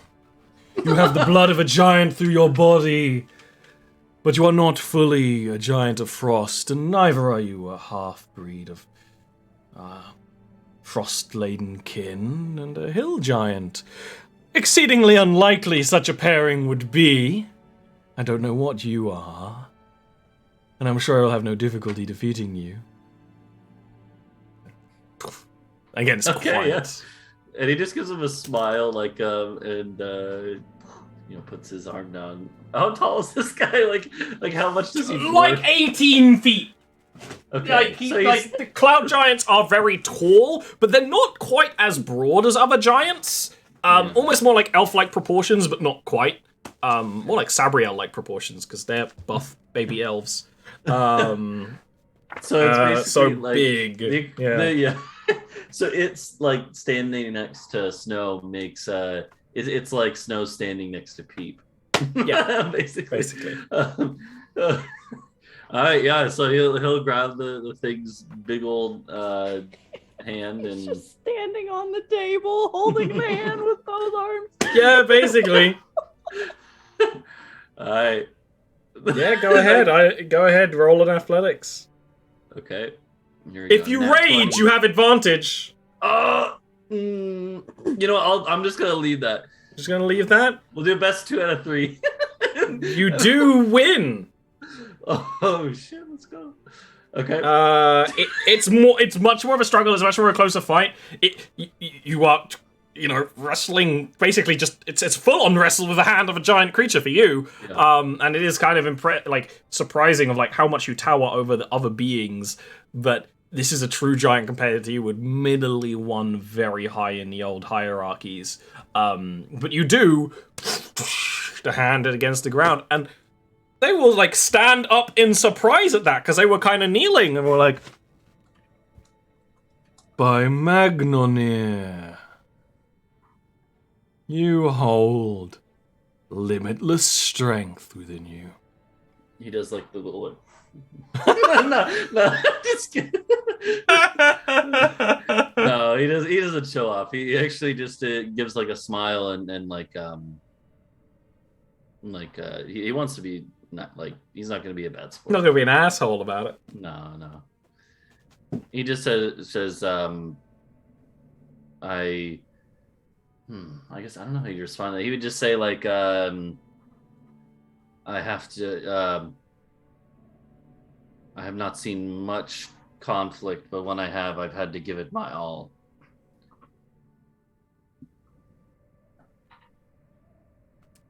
A wise and proper response to the threats of life. And he says he does kind of groan as he stands. And we'll put his rings back on, and we'll kind of give you a toast as he picks his mug back up. Yeah, you have officially beaten a cloud giant in a wrestling match. Let's Technically, go. Yeah, and I don't know if they go back to talking on their own, then Stone just give him like a nice like gracious nod because he appreciated the chance to challenge them. Neat. Yeah. What's everyone else doing? Pete's probably drinking and eating and looks a little, not quite upset, but just like, I guess distracted. It's probably the best way to describe it. While they're like just eating food and like they're probably drinking pretty quick, considering as well. This is like strong. This is like giant ale, isn't it? Or like wine or.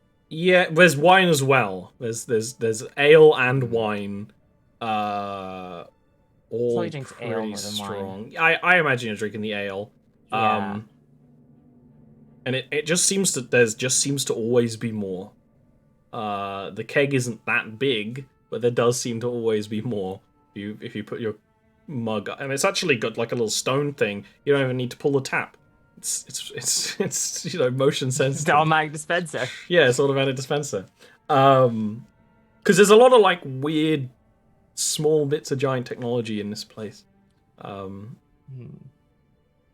Yeah. So Peep is drinking away they troubles. Yes. Doesn't quite know what they're thinking yet, I imagine, after all that. Yeah, I'd say they're probably a bit dejected that they're like been like on this journey to get big and strong, and then like they had this chance to show off and they flubbed it completely, basically. They're gonna be reliving that moment you got booped by a dragon and fell over forever. It's like, oh, maybe I'm not as strong as I thought I was. After I need to be stronger. After I grab my food and beverage, I will go and sit next to Pete and start eating. You did good today. I don't think so. I got knocked over completely. Yes, you did. But you know what else you did? What? You got back up. Pretty consistent from you. That's a trait admirable of a warrior. But this was meant to be like my big shot, because I'm like kobolds meant to be kind of like dragons somehow? Like, I don't know. I can speak a little bit. I mean, I think so. And then people just like probably like slightly slurred with the amount of drink they've had. Just like let's like yeah, I can speak a bit of Draconic, but I mean, it probably sounds bad. Like just in Draconic. But take this under advisement. Notice when Snow offered her his present. She was more interested in the gift than Snow. But when you offered yours, she was more interested in you than your gift. Yeah, but the gift was kind of me, wasn't it? Like I could have given her my old sword, but I mean that felt kind of like I was just giving her just like a dinky. Like I mean, look at this. I pull it out. It's like, like it's big for me, but like it wouldn't even be a toothpick to her. It's never about the gift you bring, but about the intent behind it.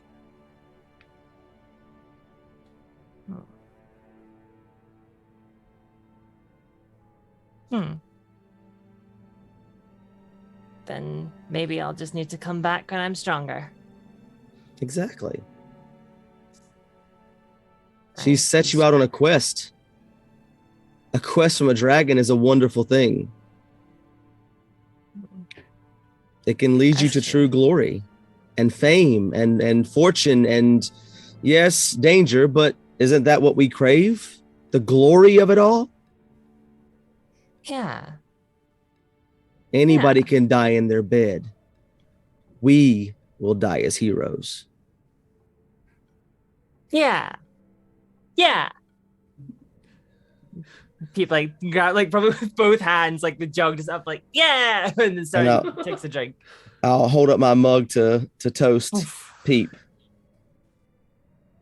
and we'll drink.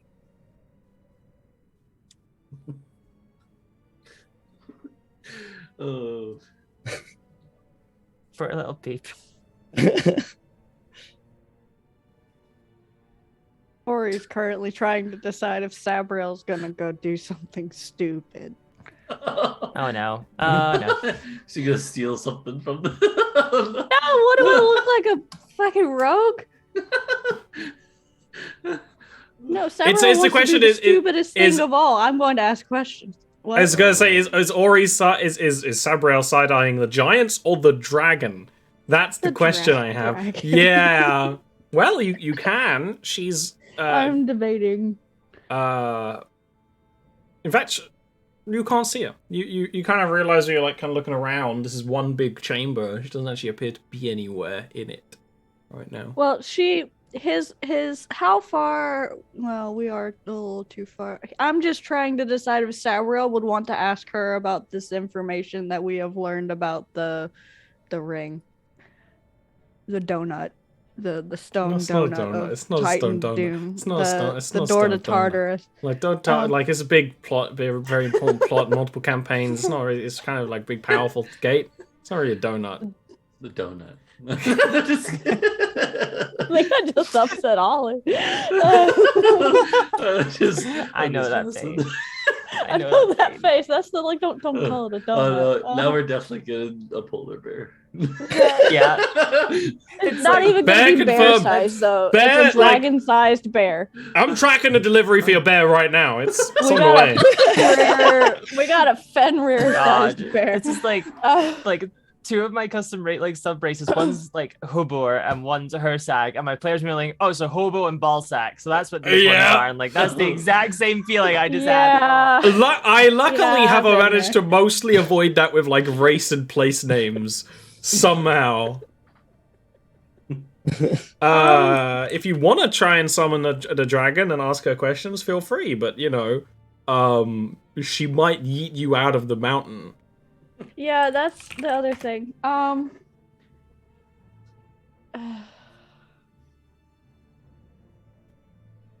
are my friends acting right now? The spirits and their warriors dream the fallen Sun Elven heroes, many fallen against a cloud giant in battle, are freaking the fuck out, Ori. What do you think? You're How in do a they react to dragon's the lair with dragon? mostly with ore. I think your Okay. people. I think it's a case by case basis, but maybe some have fought with dragons. Maybe some have fought dragons. Granddad's losing his shit. Got it. Yeah. He really wants to go ask about this fucking stone gate. But he's gonna not. Someone gave there's like 5 of us gave the dragon a waifu alert. We all were like, giant woman, what are you talking about? You throw giant woman in front of us and we're all like, I only have giant women. It's the only thing I have in stock. It's the only thing I could draw. I'm not drawing that spiciness that's No, that's requested earlier. No. the sheer. I There's logistical issues in that image. Yeah. I have No. a curse thing I can do. Give me 1 second. Oh, No, no. Do you want to go talk to the dragon? I was thinking, what if? I mean, obviously, Yeah. obviously, Snow wouldn't do this, but I was like, just in my head, an image. What if while Snow was arm wrestling the giant, he's like, "Quick now, Sabriel!" For what? Sabriel's gonna be sitting there like, what? What am I doing? No. No, I mean, I like that. That would be hilarious one day for something. That's a plan. No, that's no. Sabriel's not. He's old. No, He's not. Quill, no. Come on. He does let me not have a just- death wish. It's just voice mod. That's all it is. I promise. Okay. Oh no. Guys, help! I'm stuck. Please. Sabriel would just fucking leave. Oh no. He would just leave. He would let the dragon yeet him off the mountain at that point. He would ask for it. He would be like, "Can you just throw me in the direction of High Thundra? I know you can yeet me that far." There's some very There, cursed. There's some very cursed Dark Souls art that I'm thinking of right now. Attention, chest ahead. No, Ollie, what would happen is what happened when I tried to reclaim the flag last night on the launch pad. That's what would happen if Sabriel. That's not was an just like, innuendo. fucking It's yeet not it. an innuendo. I need to disclaimer that considering this conversation right now. Yeah, you know what a what, that cool sounded one rough. that would have been, though. I mean, we clearly, if that was true, we'd lead very fun lives. Yes, no, for sure. No, if you got like smacked by this dragon, you'd ragdoll across the map. Absolutely, no doubt in my mind.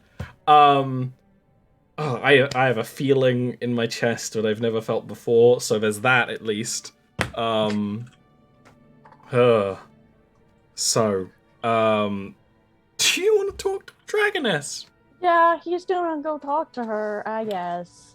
When you kind of get up and walk around as someone who wants to talk to someone does, she sort of, she actually walks through one of the large chunks of wall.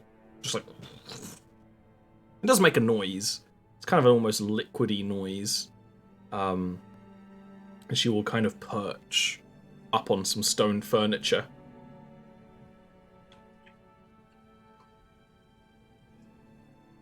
You have questions. Yeah. You are wise to come to an old dragon who has seen many things in their years. Although, I do have an inkling, you are likely as old as me. I am 900 years old, yes.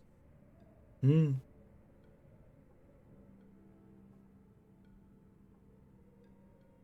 Severus like waiting for the cues to be allowed to speak. He knows how these things work. You may ask me questions if you wish.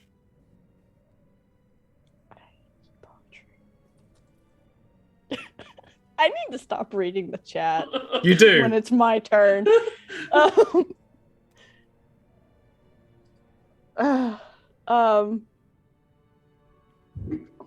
get rid of the chat. Fuck you guys. Go away. My lady, You are familiar with my people, are you not? If not, that is perfectly acceptable. I don't know what you exactly are. I have not seen your flavor before. That's a new way to express that statement that I have not heard, but What do you think we're one, I eating on the suppose. table? This elf, Cyberel's not touched the food for a reason. Oh. Well, I am here at the request. You're at the request of why? someone, the Lord Commander. You're not here under your own command. Yes and no. It's very complicated. As I'm sure you are aware how elves like to be, we never can do anything in a simple manner. I do not live a complicated life. Well, elves do. So he just gives her a smile, like, yeah, I know we're weird. I know. It's okay. I'm shiny. I get it. No one knows what I am. I'm a cryptid. And that's fine. In any case, I'm here to investigate strange happenings. By chance, do you know or have seen anything to do with this weird, or he's not gonna say donut, in the room outside down that direction? He like explains where it is because Ori can't words right now. You do not mean the shivering city. You mean beyond it. I've flown there in my younger years when I could catch more wind with my wings. I do not recall a ring.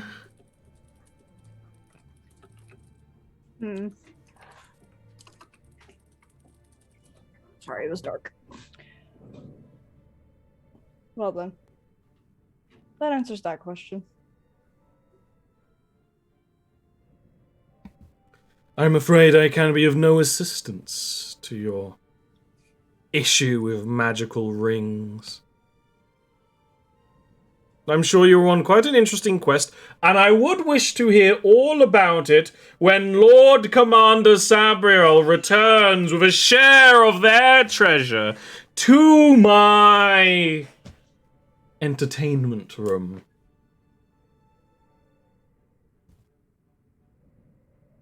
I can 'Cause after all- entertainment room. Hmm?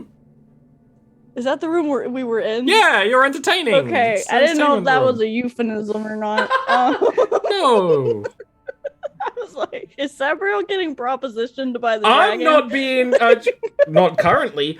I'm not being lewd at all here. It's all y'all. I don't know. You're reading into things. It's just a dragon. Just because the dragon's a lady. I mean, guys, Hey. come on. Sabriel is a homosexual. He will tell you this. Even though he's got a wife. He doesn't want to admit. So, okay. If you well, are in that investigating something down there, what? Oh, no, she would definitely do that. What case- Wait, are you doing up here? It's a good Long story short, the human village below that is where I started this mission and needed food, so that we came up here to replenish their food supply. And then I will be going home to get some things. More elves, he says mentally to himself. She seems pleased enough with that answer. Well, feel free to stay until the evening, and then make your way back down the way you came. And watch your step. Of course. Always. Turns around after bowing. And you could just hear her, like moving around. I feel like I just stole the fucking Arkenstone. No, you just, had some lewd thoughts about a dragoness, that's all. I didn't. The chat does. Yeah, that's true. The greatest crime of all is looting an innocent NPC, of course. Is she innocent? No. She did imply that She might be a kind of she might be a good dragon, but she's hanging out with giants, and she's also like straight up a bitch. Like, but you know what? We stand. I actually Snow wanted. I forgot he was gonna ask the name of the giants. They have names and good ones. I actually do have them up. The woman is called Mildroot. Okay. And the man is named Alderskin. Okay.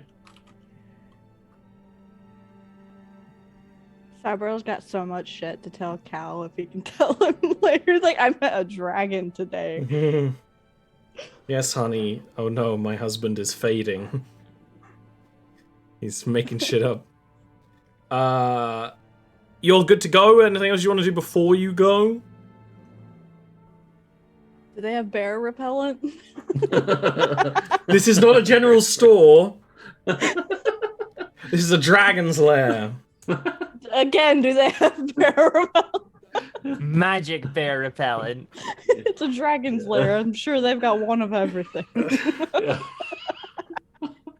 I guess Slow after the arm wrestling thing is just hanging out. He's like, do you have any bear mace? And they bring out, and it's literally just like a bear's head and a stick. Yeah. It's pretty good. You can brain the bear with another bear.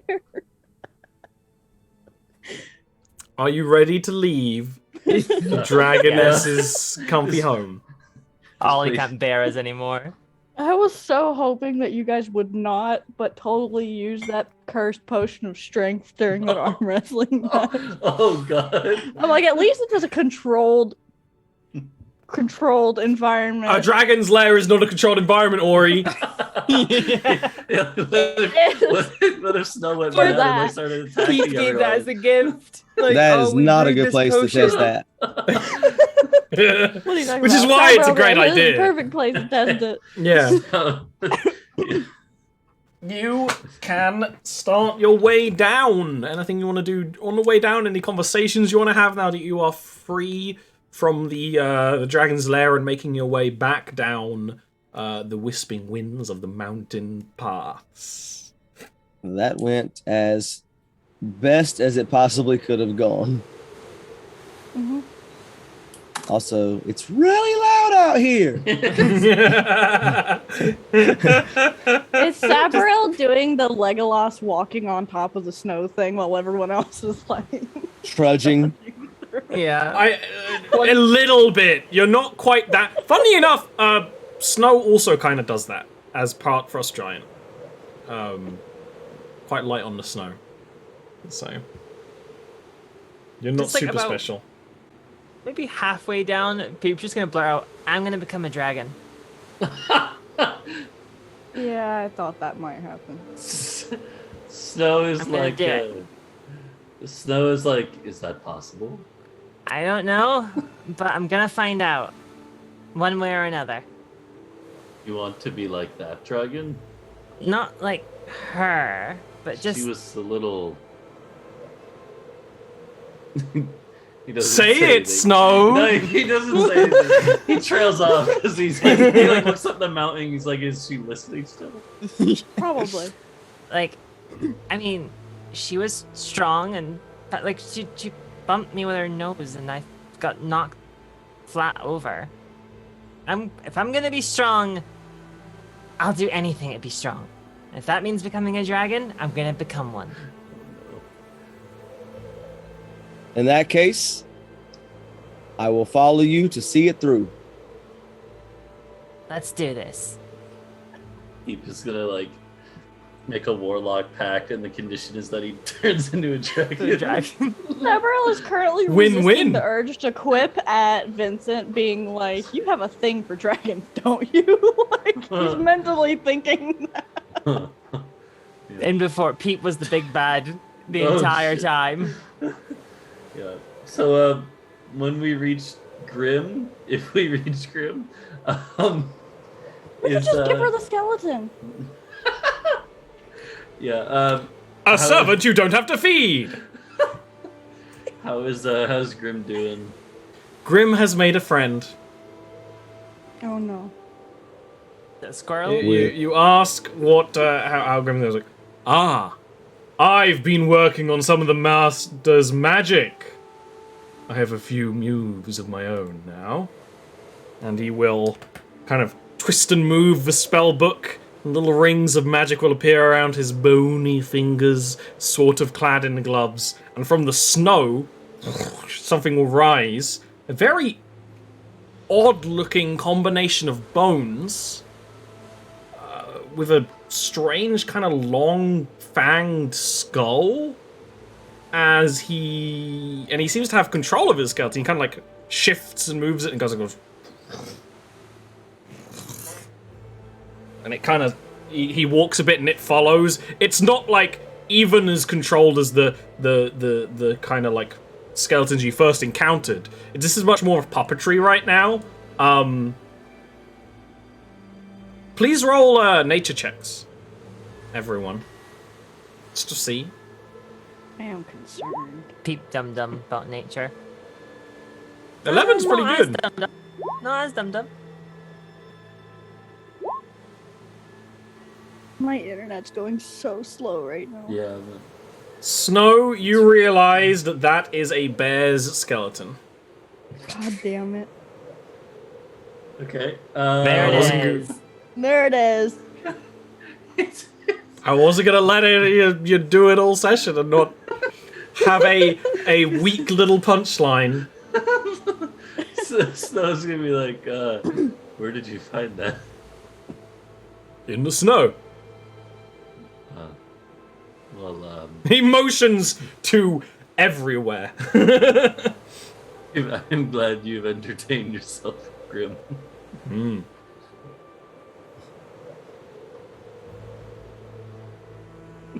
Shall we? So now they're replicating. I don't Excellent. think that's how that works. I Oh. severely don't think that's how that works. Oh yes, give me a few months and I'll be able to raise the dead, practically. No. That's kind of ironic. Let's not get any grand ambitions, shall we, Grimwald? I would never dream of it. We don't. How need to ironic switch. to say that after Peep just said they want to become a dragon.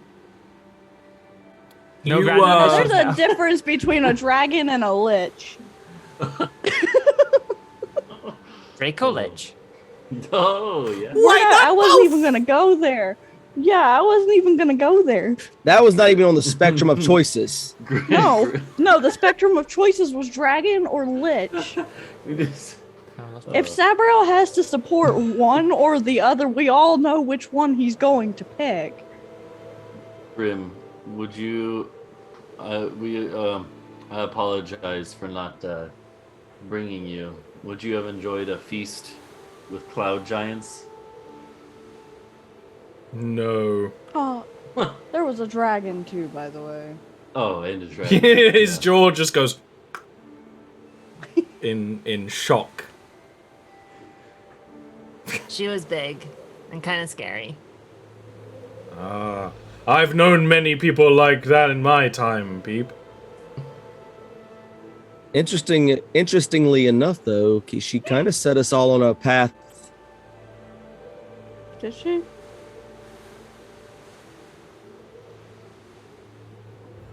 Sabriel's like, I didn't get any mission out of this, but bring her more shit.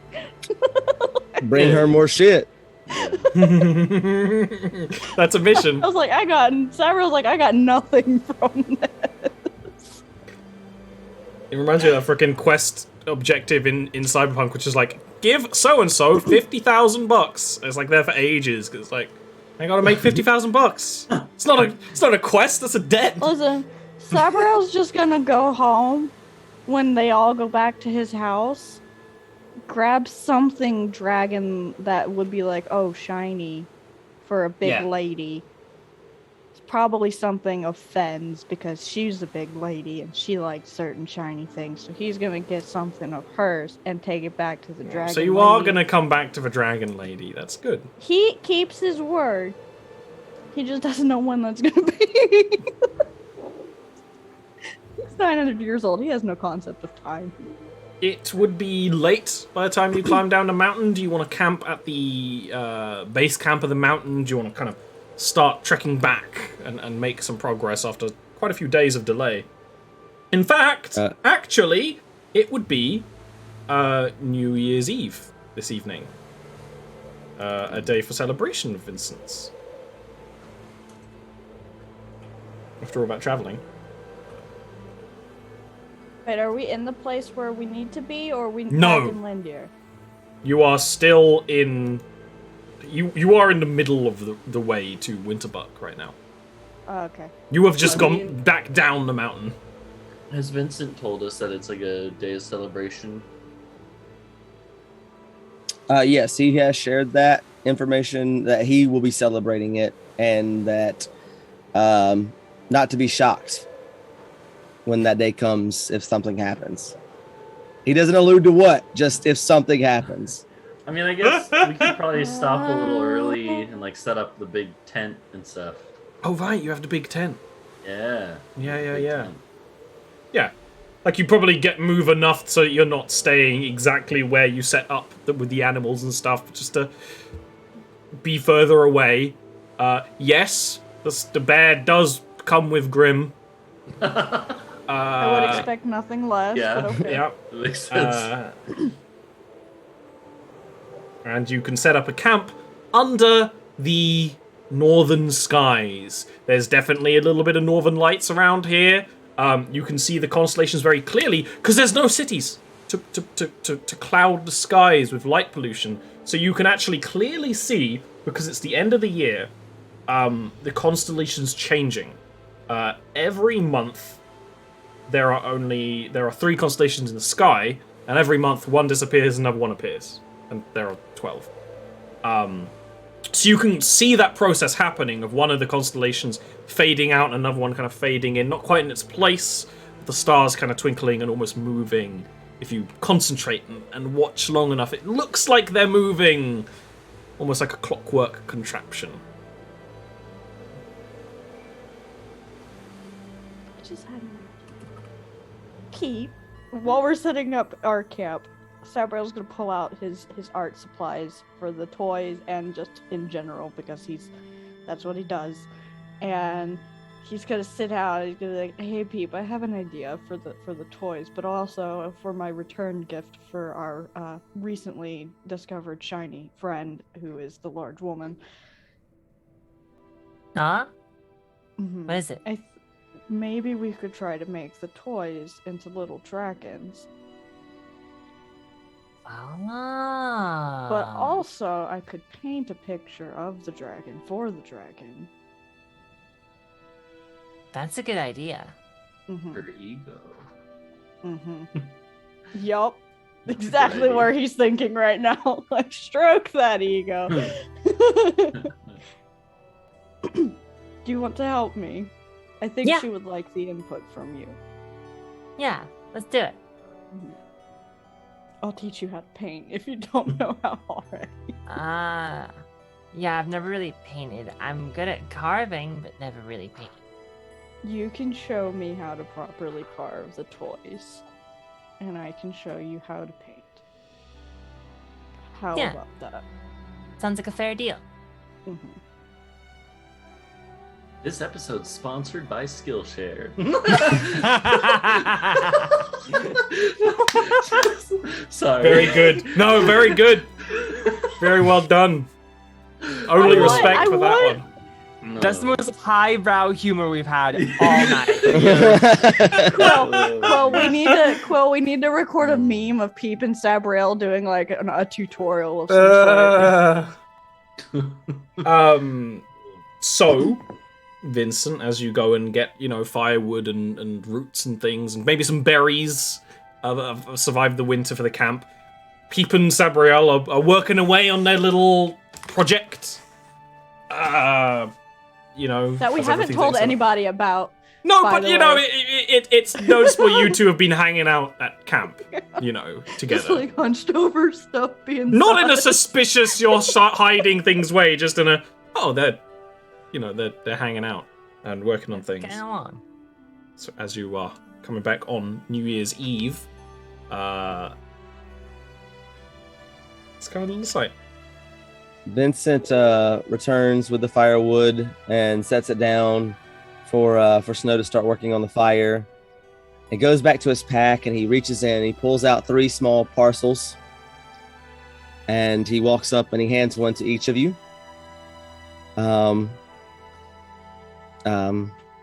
Thank you for being on this journey with me. It's been a long time since I've had friends outside of my family.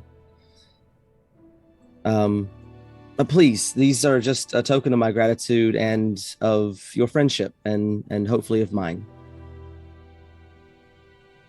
And Thank you. in Sabriel's package, he will find a small carved whistle in the shape of a Pegasus, made of a sturdy winter wood. So it's kind of like a signal whistle, something like that. Yeah. Okay. In Peep's parcel, Peep will find a little glass orb that just seems to have different shiny looking little sparkles that kind of float through it. And as you shake it up, it kind of shakes them up in it. And it's almost like a little snow globe. Thank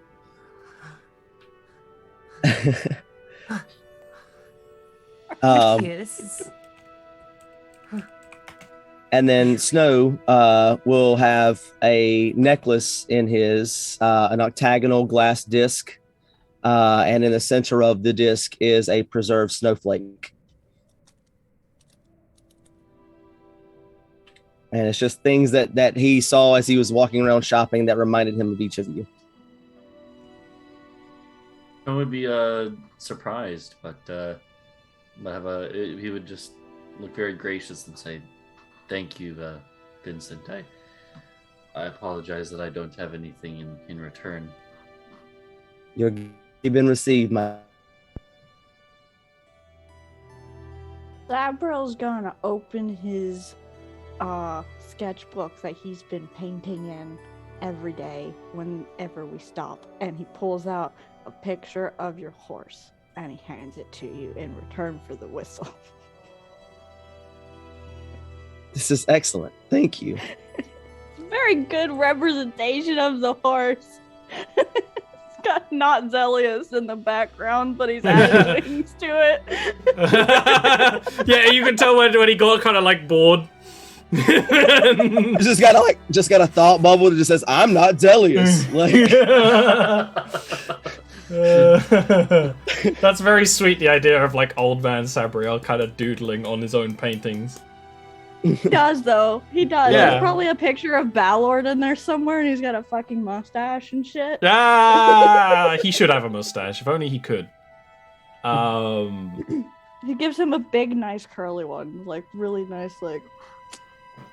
I bet you would. Anything else you want to do during New Year's Eve?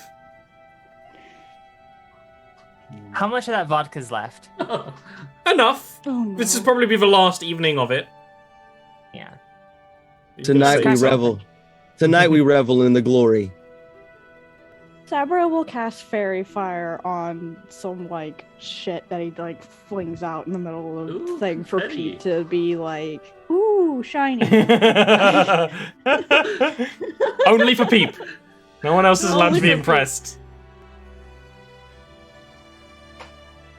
They can be mildly impressed. It's like a little firework. Yeah. Okay. You can drink, make merry, maybe tell a few songs. Eventually, especially after a night of vodka, sleep does occur. Perhaps even for Sabriel, who's very distracted, probably sending some message to Calravale. Peep would be the first one asleep, but also the first one to wake up in the middle of the night, as the rest of your companions sleep around you. And you can even tell that, like, Sabriel is even more distant in their meditation than usual. You can see outside that, the stars that were changing have now changed. It's palpably different. There is a, I don't know if I actually have exactly what the constellation is in the sky.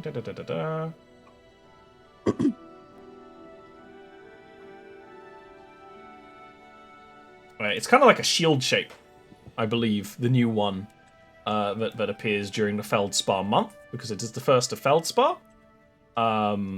And you're kind of looking up at it, and you kind of look at the fire, and no one... With kind of your maintaining, you leave the fire on quite low so there's some warmth. And you see something in the fire. A shining red stone. A pebble, really. But it just kind of looks quite nice in the fire. And out of place, but clearly, like, if someone got all the firewood, it just was in there, as you kind of scoop things up, as happens. And now as everything kind of burnt down amongst the burnt out remnants of fire, there is this shining red stone. People go over and just, like, using, like, the tips of their claws try and, like, pull it out without burning themselves. It's like warm, and it's like, and it kind of brings some embers with it, but it's not... burns a little, the little kind of tips of your fingers, but not entirely an unpleasant way. And it's still kind of warm. The warmth kind of settles to a comfortable kind of... you run cold, but kind of similar to the body heat of Sabriel, when you're sitting nestled under him. It's like a kind of body heat warmth stone. Yeah. I'll hold on to it and sit, sort of cuddle back in. Nice. All right.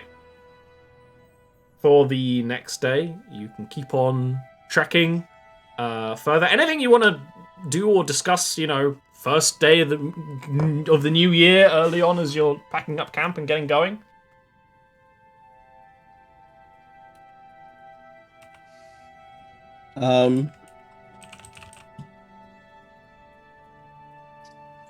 One second. I'm guessing that stone's no longer warm. No, it is. You'd kind of expect it not to be, but it's still... It's not quite a subtle warmth. It's almost like you had a candle in your pocket.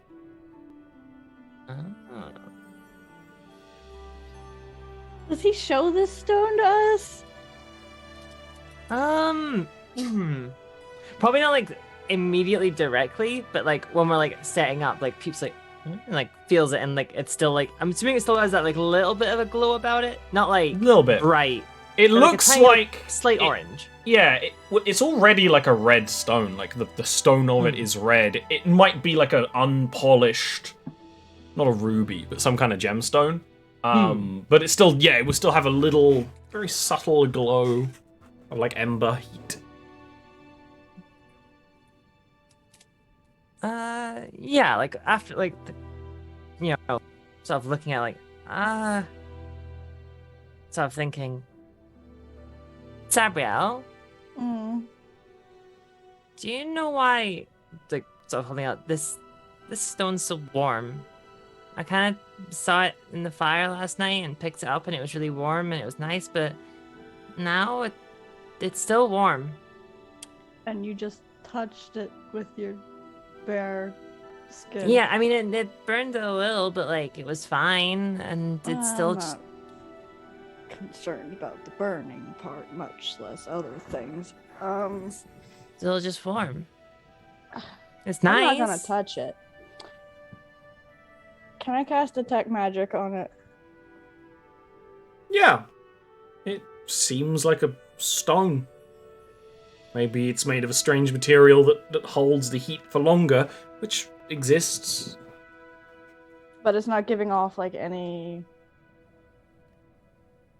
Neither the Magic stone nor or- Peep is giving off any kind of magic. Okay.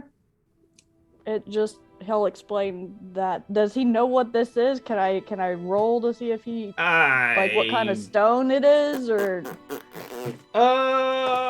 you wouldn't know. You're like kind of Okay. running through the stones and gemstones you know, and probably know quite an exhaustive list. But it doesn't look exactly like anything, you know. Okay. No, that's fine. He's just like, it's not magic, so I'm not that concerned Okay. about it. Just perhaps tell me when it cools so we can try and figure out what it is. And if it's something that holds heat, then we can warm it up in the fire at night. Yeah. And you can hold on to it while we're traveling during the day, even though you're in the cloak. But Yeah. we'll test it and see what it does. How about that? Sounds good. It seems innocuous enough at the moment, so. People like slip it into like a pocket somewhere. Did you just give Peep a hand warmer? Is that what you just did? Is that what this is? Like one of those shaky bag sand hand warmer things? Yeah, and you kind of like squish it around, it heats up. Yeah. You put it in your pocket. I don't know. Always way too Did hot. I? Yeah. And I think as, you know, there's a little warmth in Peep's pocket as you head on further towards the halfling village you're heading towards. It's a great place for us to end off with a dragon and celebration and mostly dragon. No one got yeeted off the mountain though. Yeah, Ollie's like, yeah, hey, look, you guys found a dragon scale and it's fresh and doesn't expect us to go find the milk. I knew it was an option. I wasn't expecting the really good roll on having a vision. Oh, yeah. That's the thing I didn't Me expect. either. But it's perfect. It really makes sense. Well, that's today's session. We should be back next week. But before we will leave you, we'll go and talk about other things that we have working on. Starting with Zach. You're this way. I'm here. I'm right here. Thanks. I actually shot my first YouTube video this morning. I haven't posted it yet, but I just shot it. It's in editing right now. It's just a little introduction video, but I plan on shooting some more over the next week. And I'm going to start posting those after the first of the year. So Twitch, Twitter, YouTube, all of that. And thanks for having me, as always. Nice. Poetry. I nearly just called you Snow. Yeah, so I have been doing a lot of stuff on Twitch. I stream pretty frequently. Lately, it's been a lot of God Hand, but I'm also doing Minecraft now. And I will say, so I know Ori also has a new D&D show starting up soon as well, but I, in either a week or 2 weeks, probably will start a streamed game on Sundays, not at the same time as Ori's game though. I thought about that. Yeah, it'll be on my Twitch channel as well, in my own homebrew world, but it will not be nearly as high production value as this show. I'm just gonna warn people. But yeah, that's about it.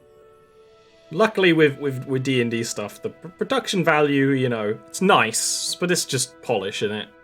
Yeah. What really matters is the story and the adventure. And a lot of adventure comes from, well... Hey, it's me, Voice Quills. I just post posting memes on the internet. That's all I do. You can find me on YouTube, Voice Quills, and Twitter. I'm also in the Wednesday show, Mind Over Matter, as like a little guest for a bit, which is getting close to, as far as I can tell, it's big penultimate. Well, not the whole thing, but the little small arc we're in, penultimate boss fight, and who knows? Maybe we'll die. Who knows? Never know. Given how most of the boss fights have gone for that campaign, I wouldn't plan on sticking around, Quill. Usually the guest star gets fucked. Oh no. We'll see. We'll see. The Gunbug might live. But yeah, I just post on Twitter and YouTube every single day. I think today I have been posting a video every day for exactly 2 months in a row. I've not broken that streak. So you can tell when I'm tired and the quality's down. But other than that, it's just business as usual. So yeah. All right. And Ori. I've broken my Zoom. Hold on. It's We can still hear funky you, on so that's me. good. Okay. My it special wasn't telling me eyes. if I was muted or not. And I don't have my glasses on, so I can't tell.